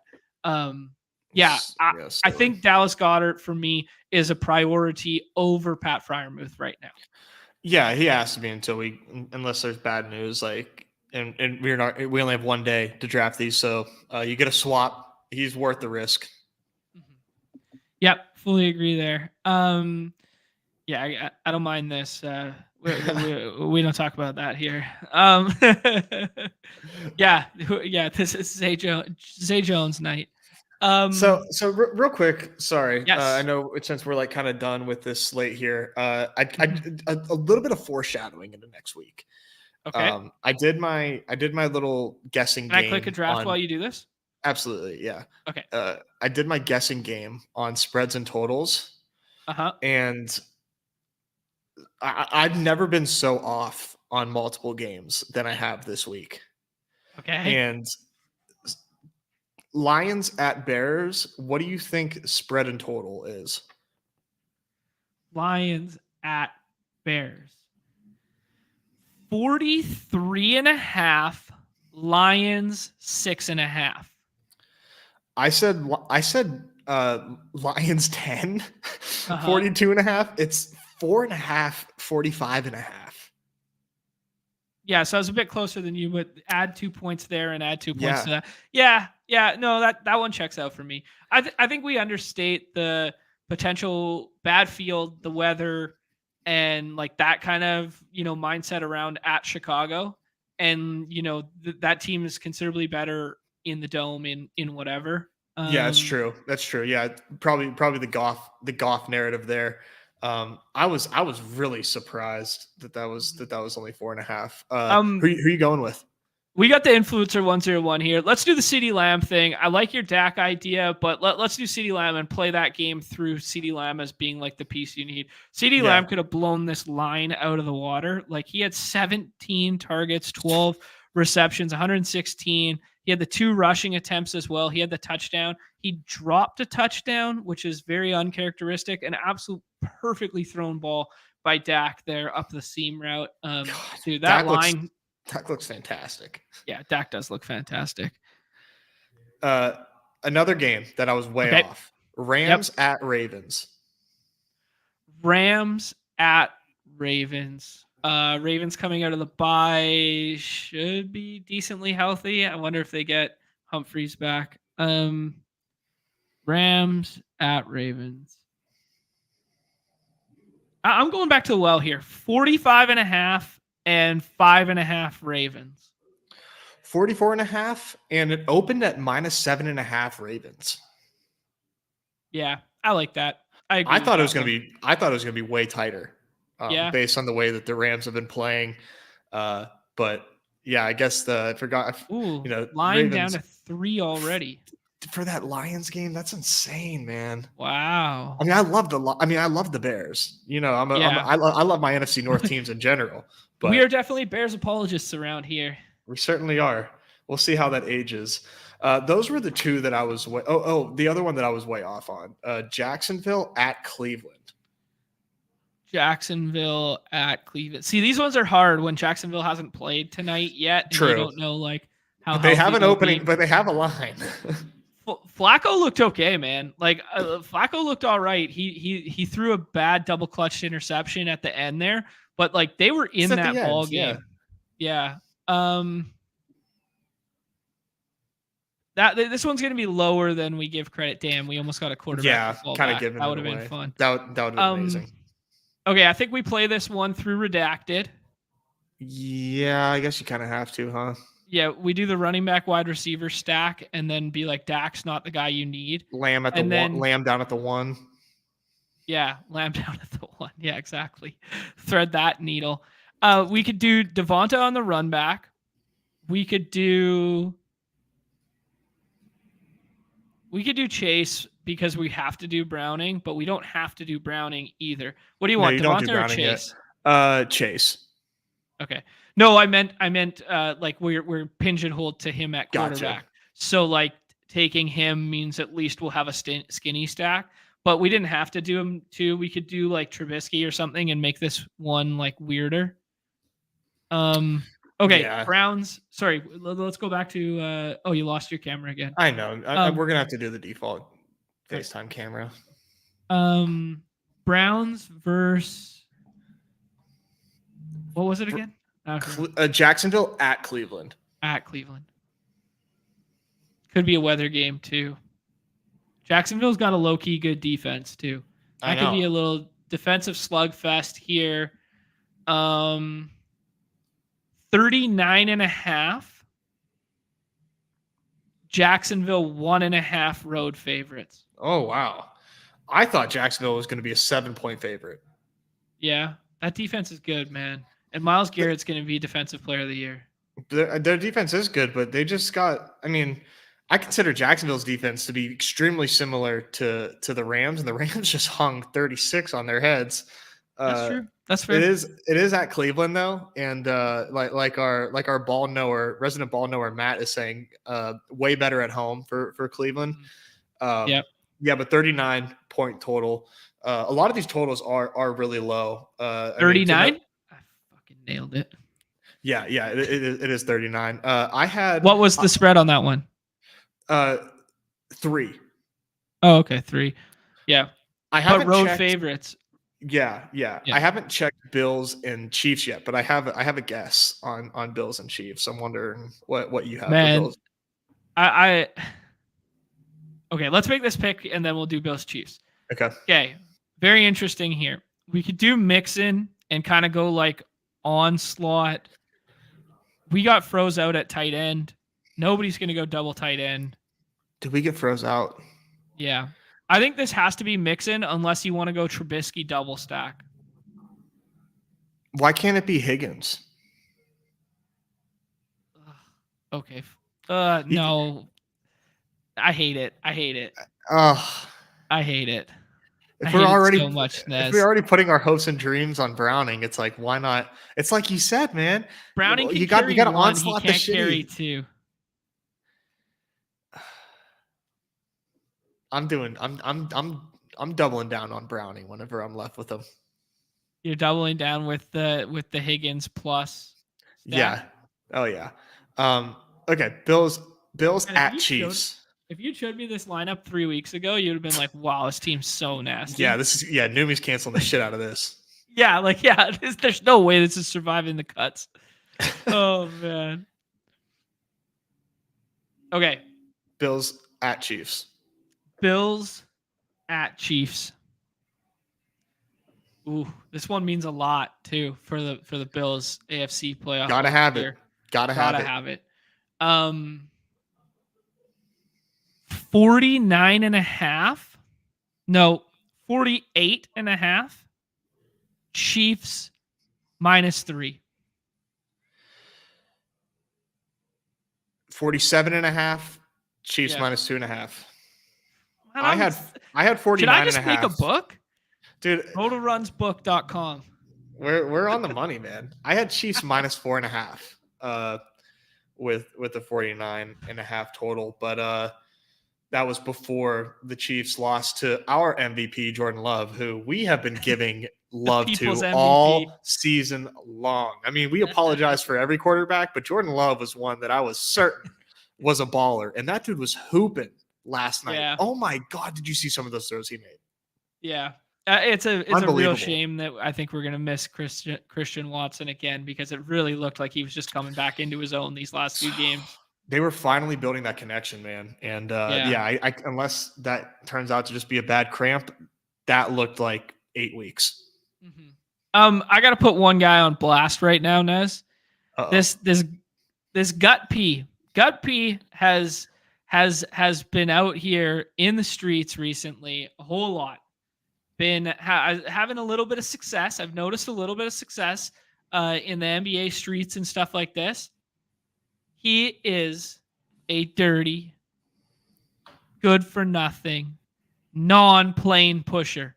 He is a milk the clock all the way down to the bottom, never pushed the plane, RT99, JSAR, and now added to the Mount Rushmore of never putting the plane on is Gut P. Unbelievable, man. You really hate to see that. Yeah, I know. I really wanted to like the guy. I just can't yet. So if he's in here, defend yourself, because T-Bear's saying that he just got sniped by him too. He's I won't bleeding hold and the he's snipe. sniping. I won't hold a snipe against him. But if he's on the clock in multiple drafts right now, and he's on the clock in like, Is he in here? Well, I'm just saying, if he's on the clock in like 12 straight like drafts right now, I will allow a clock bleed. I will. If you're manually drafting like 12 drafts and you're going around and you're starring, I will allow it. But if you're entering drafts and not pushing the plane and you're autoing, that's a different story. And I have reason to believe it's the latter, not the former. So yes, I'm gonna let him have it. Yeah, I thought he was like saying like bring on the hate. Like let me have it. Yeah, bring it on. I'm glad I'm tilting you guys. But no, I think John, you drafted an ideal Jake Browning team. I will say. I mean, maybe redacted. If we take out redacted, yeah, then it's a different story. But no, I think you drafted a pretty damn good Jake Browning team. Yeah, I think as we see here, like Zeke didn't go again. Swift goes in the last round again, so you get that swap equity. I think there's some good meta to this. Brandon Cook's still going too low. I would take him over Deontay Johnson. That's just me, though. Christian Kirk is a nice value right now. And then we see, like, even if you don't want to go the Zeke route or whatever, like, Jalen Warren's going undrafted in these rooms. Like, this is a pretty strong slate for talent, and there's really easy leverage if you just want to double stack or skinny stack like the Trubisky side or the Zappy, go that route, Yeah, if I was to mass enter these, I would be doing a lot of 3 wideouts, I think, and then like mixing and matching their running back. Okay. I'm trying. Yeah. I don't want to. I mean, I don't know for certain that that's what like Crash Rich does, but I feel like it's a Crash Rich-esque formula. Yeah, I like it. Yeah, we got it on good accord that he's autoing here. That Mount Rushmore of people that don't push the plane, the no fly list. Incredible. Incredible stuff from Matt here. We're making a no fly list. Amazing. God, that is so funny. That branding is so strong. Print the shirts, no fly list. A little with the plane emoji right here, and then just no fly list below it. That's amazing. Des, we got a massive hoop slate tonight. We got this feels like the old school playoff slates, and I think it's kind of what the intentions of it. I mean, I'll speak for Neumy and Hope and Underdog and whatever, just in terms of like, I think what they're trying to recreate is exactly what we have in those playoff contexts where you really dive into the matchup. You get 10K to first, 22,000 entries, 22,000 and a half entries. It is going to be an absolute GM that takes this thing down, or it's going to be who finds the rotation pieces that nobody else is clicking in the back couple rounds here. Let me bring up the rankings here and let's talk through it, Nez. Actually, you know what? I'm going to bring up this in general just so we can show the rotations and the team totals and whatever here on Okay. Roto Grinders. Nice.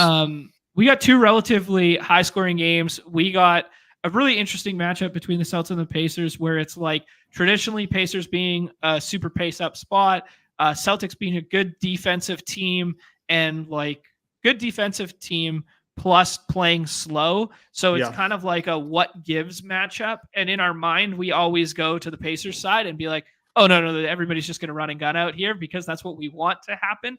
I'm not entirely sure about that. And then Sacramento, good pace up spot as well.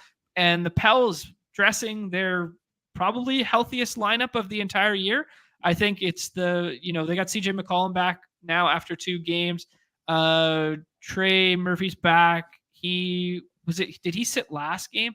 He did. Up in a second. Yeah, he sat last game. So he came back, made a season debut, played 22 minutes, then took a game off, and now he's back for this. So these are the 2 in-season tournament qualifiers, like the quarterfinals games here. So what do we think, bud? Super fun slate. This is about as good as a 2-game slate gets. The interesting dynamic with the 2-game slates is like, there is no ADP, but there's like an acceptable way to draft. And my analogy to bring it to a cards game is it's kind of like blackjack, where you're at blackjack with a group of dudes, and you're all there against the dealer, right? Yes, and it's like you don't, when you're sitting on 18, like don't hit, you're gonna fuck up the flow for everybody else, and like you're gonna bust, and then that bust should have been for the dealer's bust, and now everybody loses because the dealer just got 21 because you didn't stay. Yeah, and we're all relying on the ethical behavior of the anchor at the table. Exactly, right. And all it takes is like 1 or 2 of these rooms, and then you end up with an unattainable thing, combo or something like that. So I mean, we're all going to play these regardless because we're sick. But if you're somebody that doesn't just like, oh, there's hoops, I'm maxing, and you actually think about the slate that you're entering, I would definitely be cautious about entering this slate, because Kristaps Porzingis opened up with a Q tag, and let me tell you, the projection on Al Horford went up like 33%, maybe 50%. After Kristaps got ruled out and Horford was going in the 5th and 6th. Now Horford is a 3rd round, 4th round, 4th round. Yeah. Herb Jones also going really late to start off these contests, and I mean, those combos existed, they were attainable, and thus they are not getting canceled. So, I'm just throwing it out there. Yeah. I have a couple, not as many as I wish I had, as I wish I did have, but these things exist. Now, all that being said is like, it's really hard to get cute in, like, there is a time and place to get cute in these drafts. And I think it's like after Trey Murphy goes. Okay. Then you can kind of, your rotational Pacers, your rotational Kings, you can kind of pick and choose your spots there. Mm-hmm. But man, to pass up on like Joe Val to get you like a Kevin Huerter share or something like that, right? Like that doesn't, like, it might not matter, but it doesn't feel good. And that's the thing you kind of have to like understand when you're playing this slate. It's like either everybody's right, a really hard combo was drafted and it wasn't you, or like you just have to have a little bit of like foresight, like, or you got to find different ways to mix up these orders. But a lot of the time the stuff is very static. Mm-hmm. Yeah, no, that's an entirely fair point. And it's even more so once like projections from around the industry come out, because then people start gravitating to like very similar patterns and whatnot. But I do find this as a very fun slate, because it is fun. Because like the rotations aren't like that well defined. And I think that matters a lot. So like, and I think they're going to treat these games like somewhat like playoff games. Me too. I'm expecting starters to have like 36 minutes, 35 minutes, stuff like that. the big overarching, there's 2 Q tags on the slate that we're now left with. You alluded to the Porzingis one before. Halliburton one was a stomach virus thing. It's an illness one. I've been taking Hallie at 101. Last night I Oh, was taking Hallie at 101. I'm not sure I love it in this matchup. I do think De'Aaron Fox has been insane, like just in terms of both scoring and assisting the ball this year. Like he is up in the upper echelon in terms of rates for that sort of thing. But I don't know. Like you could sell me this pen on all these different tiers throughout the draft, and I think that's what makes it like a lot of fun. I do agree with you that now those tiers have become a little muddled because early in the week, like Herb Jones is available at the back end, now he's not, or sorry, early in like the slate opening, whatever. But yeah, I think there's a lot of decisions to be made on this slate, and I think that's very different than the most 2 games we get here. yeah. No, it is nice that like you have 3 options at 101, in my opinion. Typically Right. not the case. Like if this was like a 2-game slate and like it's Jokic and and he's the clear cut 101 and there's no Embiid and there's nobody that can like, project anywhere close to Jokic. This is what makes this fun. And coming off a win, we're feeling good last night. Confidence is at an all-time high. Yeah. We're aping into Jason Tatum. And I was like Okay. shocked that Tatum was not like the unanimous 101 against the Pacers. But Yeah. 40% through 94 Okay. drafts. All right. So you and I are in different boats right here. I'm on the Hallie side. You're on the Tatum side. Yeah. I view it more as like if Hallie goes, like everything runs through him. If Tatum goes in this spot, there's so many Celtics that can get home. I think that's what I'm looking at it as. But yeah, I don't know. Interesting. Yeah. It's weird. It's weird because like the Pacers are like the best offense in the NBA, like by many metrics. Mm-hmm. And Halliburton is obviously like just at another level, top 5 player, arguably in the NBA right now. Yep. But like his teammates just like there's nobody that like, it's so weird that this offense is so good. And the only player to go before the 5th is Halliburton. And I mean, for good reason, it's not like it's a bad thing. And Miles Turner. Miles Turner. Yeah. Him as well. But it's like weird that like there's no like 1-2 punch here. It's just like Halliburton and the Pacers. You know what I mean? It's like he's Michael Jackson and they're the Jackson 5. It's just that's a good call. It's just strange. It's kind of strange to me, but I think that raises a good point where this does seem to be like a little bit of a deeper rotation. Does this consolidate? And if it does consolidate, who does it consolidate around?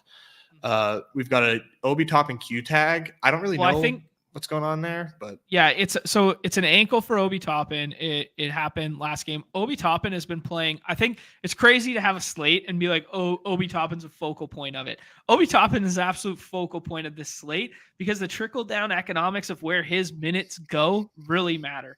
And he's been playing some backup 5 run. I don't know that you can play small and play backup 5 run if the Celtics intend to have Al Horford on the floor for like 32 minutes tonight. I don't think Obi Toppin can play those backup 5 minutes in that stretch, right? Which is where his value has come from like the last 2 games. I love getting into like the matchups. This reminds me so much of. But like I don't see like Al Horford, is like a guy that's going to take over a game offensively, and I think that makes Obi Toppin more playable. You can just hide him a bit. Yeah, because he's not, he has to defend Al Horford, and he's not going to get bullied necessarily. Like Obi Toppin. Not a good rim protector. And I just don't see Al Horford, as being the beneficiary of that. But I love Al Horford tonight, though. Let me just say that. Okay. And I do take Obi Toppin. I don't know that I have a lot of Obi Toppin, but I'm not like fading him. Right. I'll let you know in a second. For me, it has less to do with Obi Toppin. It has more to do with where the minutes go if you project him in or out. Because like if you project him out, I think like Bruce Brown's playing like his minutes are like the safest outside of like Hallie and Turner. right? Like Bruce Brown's just going to play ball. Buddy Hield's going to play ball if he's like hot or not. But like a guy like Naismith becomes like the best 6th round pick if Obi's out. Mm-hmm.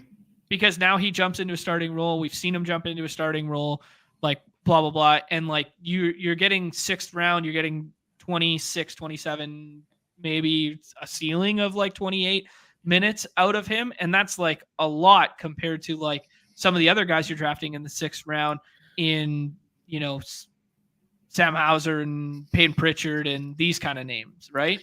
Yeah. A lot does kind of hinge on that for sure. Naismith, I don't know how much. I know I don't got a lot of Naismith. I'll tell you that right now. He's been not a lot at all. Yeah. Need to change that. It sounds like. Yeah, well, it's just interesting. It's weird to just say the slate hinges on like Obi Toppin's availability because like I think if Obi Toppin's available to play and they're okay, like not staggering the minutes as heavy as they have in the past, so there's a little bit of overlap with Turner, and then he plays some backup 5 run when Turner's on the bench and or in foul trouble. Then I think Obi Toppin's like the best 6th rounder with a Q tag play, right? That's what I try to. That's what I try to do. Yeah. Yeah, it's interesting because like the Pacers rotation is like super deep in terms of like they'll go 10 and that's if everybody's healthy and in tonight. And I view similarly like the Pels rotation, we haven't seen this yet. Like we haven't seen a game with Alvarado in with Trey Murphy and Herb Jones being back. The Dyson Daniels and Jordan Hawkins have like basically moved to like a non-existent bench role, not non-existent, but like non-existent in the context of our contest where it's like, you know, 12 minutes, 14 minutes, 15 minutes, like something like that. Like we don't necessarily have to click them. It's really interesting, this slate, man. Yeah. The Pelicans, just to like move to that game, the Pelicans are awesome. Just like as a team on paper, I think the Pelicans are extreme. It's just fuck my camera, man. I love the quality of this camera, but it's such a pain in the ass and disconnects on me all the time. What was I saying? Pelicans, I think, are sick. Love the Pelicans, and this is an awesome matchup for them against the Kings. Murphy and Herb Jones, I feel like, are wildly similar. Dude. Yes. They're awesome to have. They're awesome dudes to have for like a team that's trying to, you know, be good. So I have a ton of Pelicans. They are by far like the bulk of my exposures thus far. Okay. In a lot of BI, and BI is ranked 3rd for me out of their big 3, but I still get a lot of him. Okay. All right. Do you want to hear these exposures? Absolutely. It's all right. Pelicans out of 94 drafts. This is 30 buzzer beaters and 64 main. 63% Herb Jones. Yep. Dude, man, Herb Jones, no joke, like dead ass, like he's in the top 10 in like stocks per game, and stocks on a 2-game slate on this scoring system can make or break the slate. If he gets 4 stocks tonight, Herb Jones is 100% in the winning lineup in the 6th round. 100%. Like he's just got that seal. Like he's got such a wide range of outcomes, but like that's kind of a good thing. Maybe not for 63%, but here I am. 44% Trey Murph, 35% BI, 34% McCollum, 27% Zion. So you're lowest on Zion. That's interesting because 20% Joe Val. Okay, so you got the Joe Val side of that one there. I don't know what to do with Joe Val. I love Joe Val when there's no Zion. When everybody's there, I know it's like a good matchup against Sabonis, but like I just don't click him nearly as much as the field does in the games in which, you know, everyone's there. So you have a lot of Zion. Sorry. I wanted to say you have a lot of Zion. You must have him over Jaylen Brown, I'm guessing, because I have Zion right behind Jaylen Brown, and I have a lot of Zion because the projections when I was doing the majority of my drafting last night and this morning had CJ McCollum as the highest projected Pell. I think he still is. They've moved Zion ahead now. Okay, by 0.2. Yeah. I mean, so I like Zion, I had Zion right like 5, and I still wasn't getting him a ton. Oh, interesting. or 6, I guess. Yeah. I mean, I have a So lot, but my rankings last night when I did the first 25 of them were that. So I have a lot of Hallie and I have a lot of Zion. gotcha. Yeah, Hallie, Fox, Tatum, Sabonis, Jaylen Brown, Zion. I think there's a really good case to be made to just completely mix up these top 3 here. And if you think Hallie's actually at a risk to sit, I could see it ranked that way. I don't personally do the Sabonis over. I saw T-Box doing Sabonis at 2, but I think it was more He of like loves Sabonis. he loves Sabonis. That He dude loves fucking loves Sabonis and him. Siakam. But like Yes. I do think it's like pushing yeah, it's like low key pushing the envelope to flip the board. That's what Mhm. I think.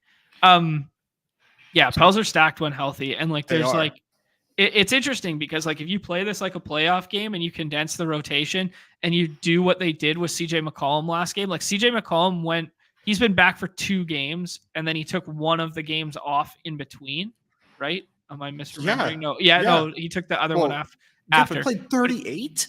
38 minutes in his second game back. And like that was what we were talking about on the slate where it was like he said on his own podcast that like, he'll be fine. He'll be in game shape. I've been training. It's a lung thing. It's not an ankle, a foot, a tissue thing. He's like, Yep. all it is cardio and my cardio is fine kind of thing. So, I mean, if we think he plays those kind of minutes tonight, maybe it's bad that I had Zion ranked ahead of him, but I was looking for like a little bit of leverage early in the slate. Yeah, I think they all kind of have their own positives, and I just want a lot of all of them. Right. Just I'm playing this through the Celtics, Fox, Sabonis, and the Pelicans, and anybody else that I get Okay. after that is just like hopefully they give me 25. But kind of simplifying things today. We'll see we'll see how it goes. But these are 2 awesome games, and I am surprised how in season tournament pilled I am. This is pretty dope, man. This is pretty Yeah, sweet. it is. And it's It is. and I think it helps that it's important that there's a lot of buy-in from the league, Right. And they're not just Yeah. like fuck this, like who cares? Like seems like the guys are motivated for $500,000. Who would have thought? Money talks. Yeah.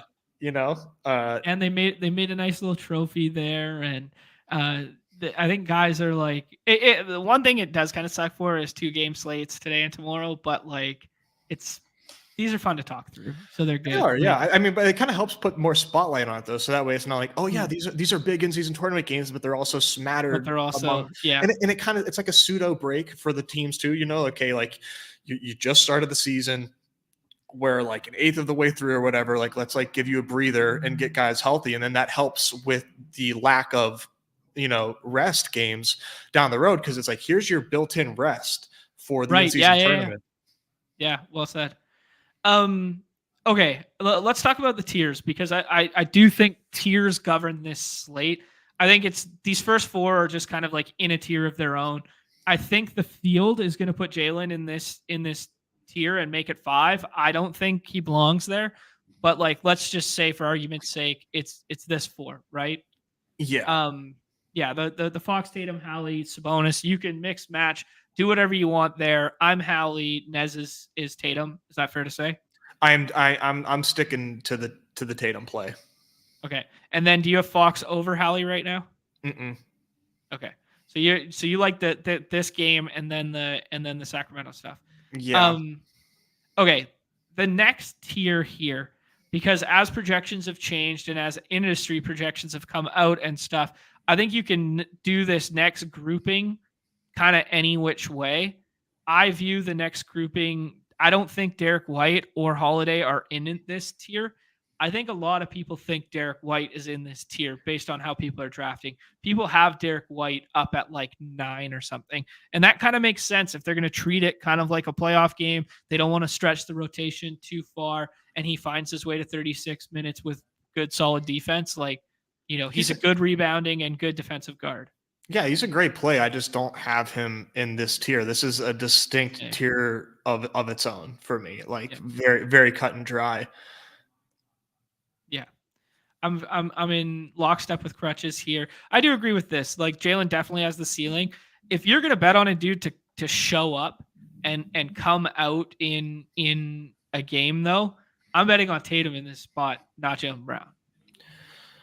Oh, of course, of Yeah, course. right. So it's like, But I mean, I will say, and I don't know if this is RNG, just real quick. I have Jalen right after Sabonis, and I'm not overweight Jaylen Brown somehow, right. Yeah, which is I think Jaylen Brown is just like he always goes fifth or sixth. That's just like, and people just click him fifth or sixth. So I was trying to get a little more exploitative, and I was putting like Zion over that and stuff. yeah, maybe I did. Yeah, I had him right because I know I like this game. So yeah, I had him there, and I'm okay with where it's at. And I have Derek White. I had Derek White after Drew Holiday. Maybe I So just did I. switched that up, and 33% Derek White for me. Oh wow, that's quite a bit. I know, and I don't even have him that aggressive. I feel like. Right. Yeah. Okay.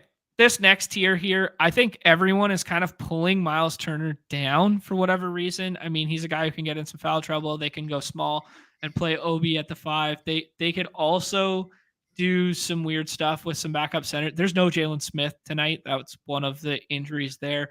Yep. Isaiah Jackson, just a dude who's going undrafted, who is like a good rates per minute guy, especially like on the glass and whatever. Just your classic backup center role. I've mixed him in the 6th round a couple times there in the situation in which Miles Turner gets in foul trouble, which he tends to do on occasion.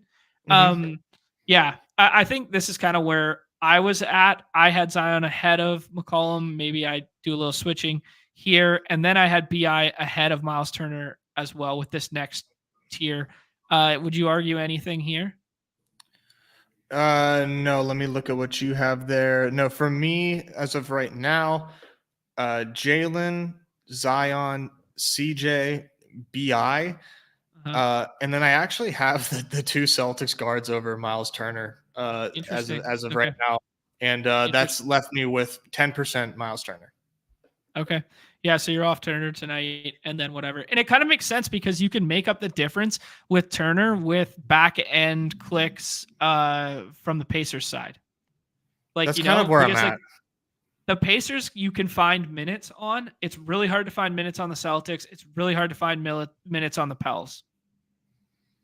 Agreed. It's very consolidated.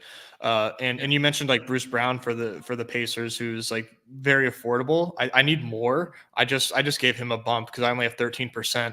But I mean, if we're anticipating playoff rotation or playoff minutes, like Bruce Brown is a playoffs guy, so he's gonna get a ton of run. I would expect.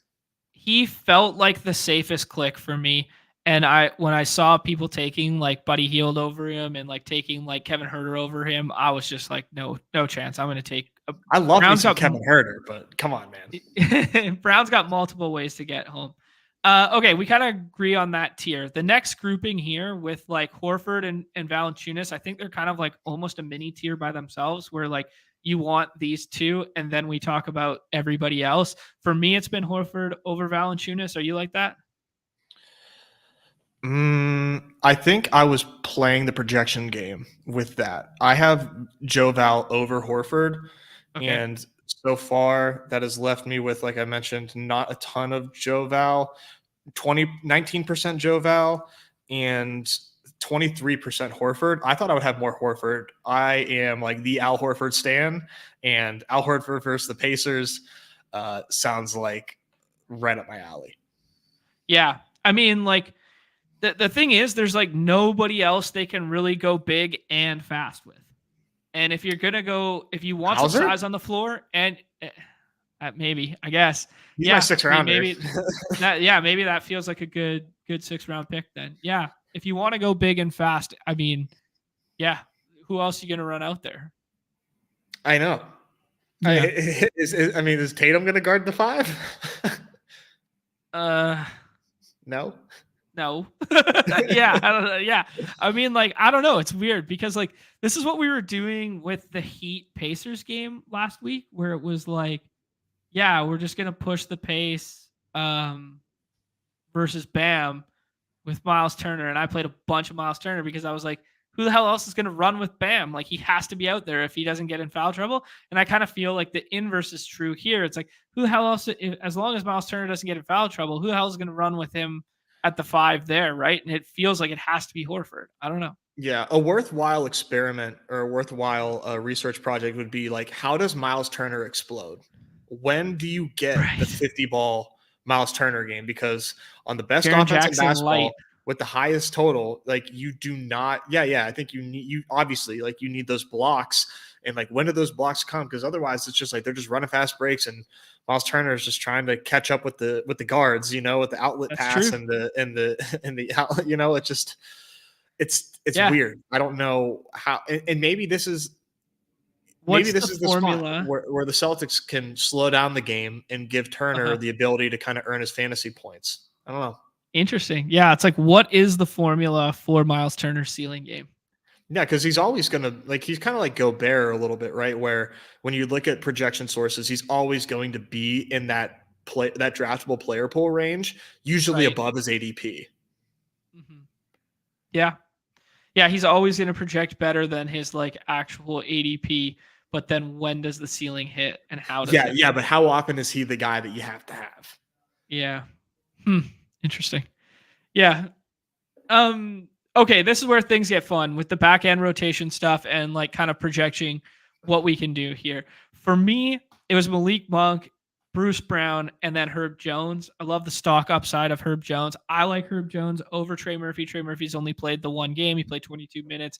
I think if they treat this game seriously, it's Herb starts, and they need Herb's defense on the floor. That's what I think. And I don't think they're going to be like jumping up and down to get like some extra run for like Jordan Hawkins or Dyson Daniels if Herb's going well. So I was thinking like the bull case for me was like Monk can come off the bench and shoot the lights out. Bruce's minutes are solid. Herb has the stock upside. And then I was kind of skipping everyone else here and then going like Keegan Murray's just like the best basketball player. Yeah, man, I've got 30% Keegan Murray, and I don't have him aggressively ranked. And it's all about the box scores, and I kind of love it. This seems like this seems kind of like the potential guy you have to have. I mean, how many, if you were to guess minutes for him tonight, I would probably say 28. I think that's conservative because like if he's playing well and they keep Malik Monk on the bench and he's kind of back up to speed, he missed a couple games there. What was that, a week and a half ago or a week ago? Something like that. Like I think Keegan could just run with the starters the whole time and play like 32. So like, yeah, 28 is probably what you could plug him in for conservatively, but I think his ceiling's higher than 28. Agreed. Yeah. Yeah. Like you fully just like, I don't know. Cause like the path to him not getting minutes is he's not 100% yet, or they go small and they play off the bench with Malik a ton, right? Like that's the path. Yeah. Pull up the Roto Grinders stuff real quick. Sure. Just want to get a better. All right. You can pull So, up the popcorn machine too. Barnes is going to get like 30, and he's going to put up fractions of a fantasy point per minute like he always does. I mean, he's fine in the 6th, but if it's Barnes night, I'm probably in for a long one. Yeah, Monk is kind of like the second unit point guard, right? Now that like everybody's back. Yeah, here, this is what I was looking at earlier. Can you see this? Yeah. Okay. Like this is the last game they played with Keegan back, and Keegan starts. It's hard to use the mouse. You see Keegan 4 down from. Yep. Yeah. I got it.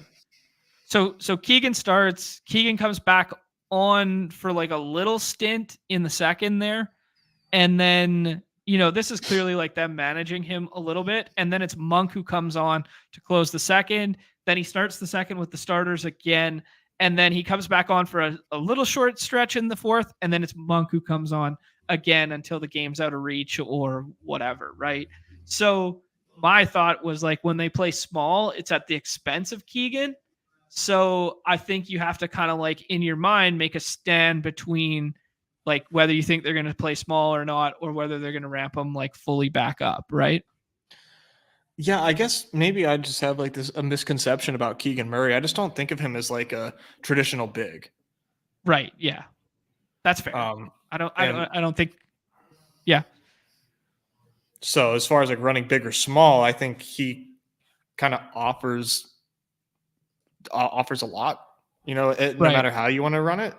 Um, so yeah, he's definitely he looks like the skeleton key regardless. Okay. Yeah, I like it. I like that stance. It's just like there's so many question marks with minutes in all of these rotations, and I think that's what makes it so fun tonight. Yeah, it's a saving grace for tonight for sure. Is that there is no blueprint. We really don't know what we're gonna see. Right. Yeah, like because if you get like early foul trouble for Herb or something, like then Trey's the guy you need, right? Like something like that, or you get yeah, or like they run small and they just go like this is Malik Monk night and they just run everything through Malik Monk, then he's the guy you need.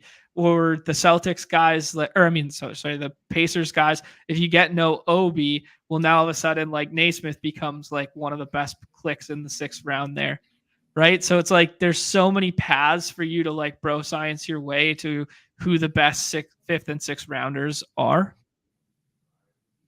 Yeah, I definitely hadn't given enough thought to like how Obi Toppin opens things up, which like is obvious, but I just was just I guess locking him in as somebody that's going to be active. If he's inactive, then yeah, I need to make some changes. Mm-hmm. Um, All right, let's go with this next kind of like grouping here. Do you agree with this? Your boy, the Red Rifle here, Kevin Herter. Like, are you pushing up Trey Murphy, Kevin Herter, Buddy Hield in this range? They kind of all Absolutely. fit the mold of guys who can get hot, fill it up, and then they're the guy you need too. Hmm. So, is there anything matchup wise or whatever that you like about those guys over the tier in which I put there, or do you like more than like the guys that are behind? I don't really know what to think about. Like, so this total for I feel like this total for Pels Kings could go under, and it's just because I have this like respect for the Pelicans defense with like Herb and Murphy back. Yeah. I don't know how like warranted that is. I'm not like super stoked on these Kings guards or just the Kings necessarily in general, but I'm going to be drafting a lot, so I will like mix that up. But this is just so if you see me drafting Kings, don't come for me. I got to mix up a portfolio, but I'm just telling you my gut feeling. Yeah. That said, I've OG day one Kevin Herter stan. He's been playing some really good basketball Uh-huh. lately for the Kings, and he's been one of my favorite clicks. I take him over Keegan Murray, but mix in Keegan Murray a good bit. But I take This is gonna Herb be a Jones you. and Murphy over these Kings guards as of Okay, now. so you got, and then do you have a preference between Herb and Murph? Herb and Murph, definitely Herb. But Okay. like I'm trying to, I can't get away from either one, man. Like I said, Yeah, 60 sure. and 40 for Herb and Murphy, respectively. Okay. Yeah, fair enough. So you're prioritizing, as you're saying, the Pels guys over the Kings guys there. This is gonna be a me or you slate tonight, I It's think, what it sounds because like. I got the Hallie stuff, you got the Tatum stuff, you got the Herder stuff. I got damn near 0% Herder. I just kind of pulled them all the way to down to the bottom.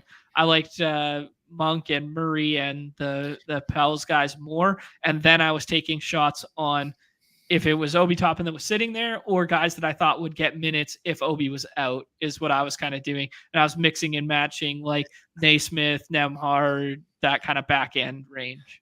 It's weird. Like my brain tells me that if it's a Monk night, it can't be a Fox night. But those two both just like had awesome games against the Nuggets. Like, and they Mm-hmm. didn't cannibalize one another. But I just have this mental, block, I guess, of just thinking that I don't really like Malik Monk tonight. Yeah, fair enough. They don't But overlap a ton, but when they do overlap, it's at the expense of Keegan Murray. gotcha. You know what I mean? Yeah. Yeah, and that can change, and I feel like I feel like Monk's gonna end up being the odd man out there. But I need Neumy to tell me how he ranks defensively and whatnot to confirm that those priors. Um, anyone else you want to drop at the back here as you're kind of like scroll the F guy you're looking to get over here? Obi Toppin, if he plays, his projection has dropped significantly on the site. He was going in like the 4th and 5th round there. And if you look at his most recent box scores, without Jalen Smith, he was playing a lot of backup 5 run, 34 minutes, 33 before rolling the ankle kind of thing. And he was getting some points too. Hallie was out for one of those games though. So cautionary tale when just box score watching, right? So I don't know. Obi's price is more palatable in the 6th round now, but I think a lot hinges on his health tonight, on who the best back end Pacers guys to click will be. Can you shed light on anyone down here, Nez, that you are liking that the field is not, or that you like more than the field? I mean, I take some Barnes just because he gets like 42 minutes a game, and yeah, it equates to like 15 fantasy points. But hey, at least he's on the floor twice as much as a lot of these guys. And then I'm looking at the back end Celtics guys, Hauser and Pritchard. I think Pritchard is a pretty damn good bench player, and who knows how much he'll play in a game like this. But Pritchard gets overlooked by the field in my opinion. Hauser as well. Again, in this fast paced matchup, I think these guys could be on the floor at the right time during a Celtics run and be the guys that you need. And who do you think they go to if Horford goes on the bench for a bit? Because he will go on the bench. I think Hauser. Like, I feel like Hauser for sure. Okay. So they play small and they go Hauser. They don't bring like Banton or someone like that. I mean, Banton might play a little bit, but he's not. I'm not gonna click his. Yeah, name, sure. No, yeah. Well, I mean, it's a bull case for Hauser if you think he plays some backup 5. I think so. I don't know. I could be wrong. Yeah. Okay. Anyone else you want to shout? Anyone else we want to scroll to? I alluded to the fact I've seen some people take TJ McCollum. I think there's a really good chance he plays 0 minutes tonight.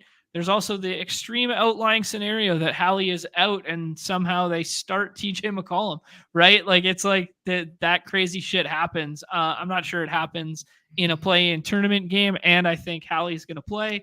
But if TJ McConnell somehow found his way into the starting lineup without Hallie, he's going to be the 1-0-1 swap, and he's going to be the best 6th round pick going. Yep. Let's just hope that doesn't happen. But definitely giving him all the swaps if God forbid Hallie's out. Yeah. Do you have a lean Indiana guys after? I think Naismith is kind of like a contingent plan on Obi Toppin's health, but he will still get some run even if Obi goes tonight. Do you have a contingent plan, or I mean like just a favorite between like Nembhard, Mathurin, this kind of like back end, or does it not matter? I guess you could throw Isaiah Jackson into that mix. I've mixed him in a few times. No. If somebody that knows ball has thoughts, I would love to hear it. But for me, man, these guys are all the same, and maybe I'm missing something on like finding one of these guys that needs to be given stronger consideration. But for me, it's kind of an unfortunate lottery, and it's just like hopefully you get the one that pops in with the right pieces. But I don't see how anybody can possibly have a lean on these guys. Okay. Yeah, that's fair. They're all going to project kind of like somewhat similarly. It's like their rotation's going to go deep. I'm most excited to see what the Pels do with their rotation tonight, because if it's CJ McCollum night and he plays 36 again, like he's definitely playing everybody 36. Else. Yeah, see, like I don't know, because they haven't done it with Jose Alvarado back either, and like he could give him some backup point guard run as well, right? Like Jose Alvarado is just like, oh, he played the Chicago game, but what's his face did not. CJ did not play the Chicago game. So yeah, I don't know. It'd just be interesting to see, like you could take like 4 minutes off of him and then all of a sudden, like I way prefer Zion over CJ, right? But if CJ somehow plays 38, like now CJ's become the mispriced one, not the Zion or BI. Very interesting slate. Have you looked at ETR projections yet? I haven't looked at anything today because I wanted to do my own popcorn machine, my own dive down the rabbit hole, talk it all out, and then compare. So I haven't looked. Gotcha. What do you got for me? Trey Murphy projecting for 18.5 fantasy points, half point PPR points. If you catch my drift. Yeah, I catch your drift. I catch your drift. That is the same projection as Benedict Mathurin. That is a lower projection, according to ETR, than Aaron Naismith, lower than Barnes, lower than Herter. So my Trey Murphy stance is not like necessarily aging too well. And let's see who. There's no one else that's like that surprising. I think. What's her projecting for compared to the tier of like Malik Monk, Miles Turner, blah blah blah. Herb Jones is projecting for 25, Malik Monk 27, Miles Turner 34. So they have Miles Turner over Drew, over Joval, over Derek White, Horford, just behind the big three of the Pelicans and Jaylen Brown, which is where you had it. And then the Pels ones, who's their favorite Pel? BI. Or actually, no, Zion. Zion by 1 point or 2.3. Yeah, I like that. No, I didn't compare Alvarado to CJ. I just compared the fact that he's going to be back in the rotation, and that could affect the minutes if they don't want to go full bore on CJ again. They have someone to play backup point guard run if they want it. Let's jump in, Nez. What do you think? Hey, should we do? Oh, we'll do one of these. Okay, never mind. I don't want to pump fake everybody. All right. I was going to see what the more expensive price point is. I mean, I feel like I don't know. Yeah, reading Rydoc's comment about the pay. I mean, the most bang for your buck that you get from ETR's paywall stuff is not the projections. The projections are not telling you how the slate is going to play out. Like, yeah, that's fair. I'm not regurgitating like the Gallagher and Dink stuff, which I think is like what's really like some of like the like you pay for their show. There. Yeah, I don't want to completely fair. Like on paywall their stuff there, but I mean. Mm-hmm. It's just to me it's like table stakes, and I think that maybe okay if that I mean it's a fair thing to say. Like I don't want to completely like give away the goods, but I think one thing provide some value for people and even out the playing field. Well, I think one thing that we do well is that we never bring it up on screen. We never bring up the paid projection stuff on screen. I'm trying to be good about it. Mm-hmm. Yeah. Okay, Nez, this for you is Jason Tatum. I am chasing Tatum. You're chasing Tatum. Wow, my dog. Yeah, he looked like he just got into something that he shouldn't. I don't know what's going on. All right, Jason Tatum for you, Nez. I think I'm Team Hallie here tonight, though. Man, I'm having a Debo moment. Yeah, this is another flow chart. It's Jason Tatum against the worst defense and the highest pace in the league. It's a great point. I can't argue that. What's the problem? Like, I will. This feels like something where, like, I don't want to go in on this slate so heavily because it's 2-gamer and things are shaky at the back end. But like, I will happily be the highest owned Tatum drafter in the contest tonight. Happily. Yep. Yeah, I can't argue with that. I think one thing that's also playing into like the way the boards run and stuff like that is if you take Tatum at the 101, the best picks in which you're sometimes left with, or majority of the time are left with, are like Derek White and other Celtics. And now you're just like onslaughting it. Yeah. I don't mind doing that. It's the Pacers. Right. That's fair. CJ comes back to us. BI comes back to us. Derek White comes back to us. Do you have a preference here? I'm not used to seeing things in this order. I would probably do the Pelicans here. And just go BI and CJ? Yeah. Yeah, I tend to agree. I think those are kind of like my next favorite. If you were to like mix things up though, I don't like. I mean, like Joval and Derek White and Drew are like I don't like. I think it would be really really bad for the contest and for your own EV to do anybody other than that grouping. Would you agree? Yeah, I do think I agree, and I think that was probably like the mindset of the tiers based exercise there. Duh. That if Yeah. you Obviously. go beyond Horford in this range, I think it's probably bad. I think there is like a line in the sand. Yeah, and it's like tough because But I it's like you think can't like fault somebody for like trying to get something different, but it's like it just is not. It's just not the move in the game that we play. But you know, yeah, no, I agree with you there. I this is definitely a agree with you. soft. I mean, no offense if you're watching us, we're happy to have you here without a badge, but this is one of the only non-badge rooms you're gonna get today. Yeah. Kevin Herter going at 14 there, following your lead, Nez. Pushing up big Kevin Hurts up the board. People love the Red Rocket, man. What is that? Should I say that? I don't know. Red Rocket for me is a dog. I know. That's why it's funny. Red Rifle is like a guy who fills it up. Nah, he's the Red Rocket.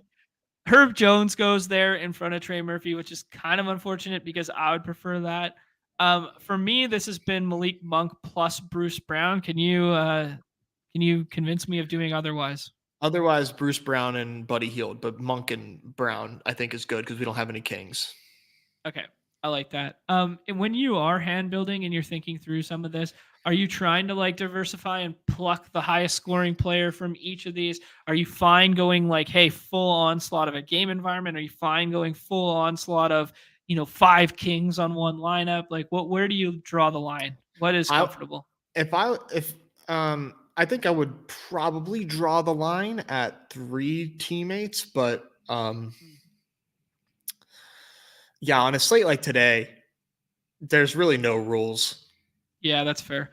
Yeah, I think like For it's me. similar to Showdown on like Redacted, where it's like if I notice like it's game total dependent. Like tonight, going to be super chalky to be like 5-1 for the Jaguars side, right? Like that's going to be like the meta, right? Or you look at what was it last night, where like it was like kind of a more balanced endeavor. Like for these contests, I think it's really game dependent. I think both of these games can push tempo, push scoring, and both could find their way to overtime because they're close games and they're quote unquote playoff games in quotation. So if you want to go like a 3-3 or a 4-2 from the same game environment, I think it's pretty sharp as a hand builder and an edge that you would get that other guys would not.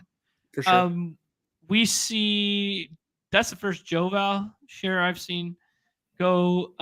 We could get funky and scroll. I like Naismith the best. But I will drink your Kool-Aid on some other stuff. Maybe Naismith's fine, man. I can't. You want to take Sam Hauser so bad, don't you? I do take a lot of Hauser. So Hauser and Pritchard are guys I take a lot. Yeah, like for me, it's like that is the least predictable or the most predictable rotation is the Celtics. So I'm aping in on the variance of other ones, and you're like, hey, those guys could play 12 minutes or they could play 25. I know Sam Hauser's going to play 18 minutes. Like you just know he's going to at least play the equivalent of like backup 20 minutes, whatever kind of thing. So you're just like, give me that. And they're in the best spot. Yeah. Yeah. I think I prefer Pritchard, but Hauser, Pritchard probably has a lower floor. If I was, just kind of thinking out loud here, but Pritchard has had some really big games off the bench. Yeah. They like him a lot too. Yeah. Of course they love a little white guy in Boston. No? I think the kind of like problem in quotations is some of it's come in blowout run and some of it's come when Jrue Holiday wasn't there. Mm-hmm. So those were like two things that I noticed. That being said, I mean, like to get to him in the 6th round for at least like 10% of your lineups, yeah, you should probably be doing that tonight. All right, Nez, I gotta call it there. This dog's same going crazy here. The sun is setting over here, for the love of God. Holy shit. What the hell? I mean, it's raining here, which is shitty, but like at least the sun's up. Oh man. All right. Fun show. Congrats again on your big W over the weekend, my friend. We will have some Miami centric focus stuff coming later this week. That will be the big primer show on Wednesday. Do us a favor, hit that like, that subscribe, that notification on your way out the door. Consider being a member. not playing on Underdog Fantasy, use promo code MLB at sign up. 100% match deposit up to 100 USD. MLB, man, like we haven't even done any yet, but there is a way too early contest in the lobbies right now, and our friends at Stacking Dingers, Tuma and Dark Sheep have already ran a stream on that, and our guy Baseball has written up some content, as has Tuma there. So go check out stackingdingers.com if you guys are trying to play the baseball stuff as well. Yeah, super fun contest. No, good luck.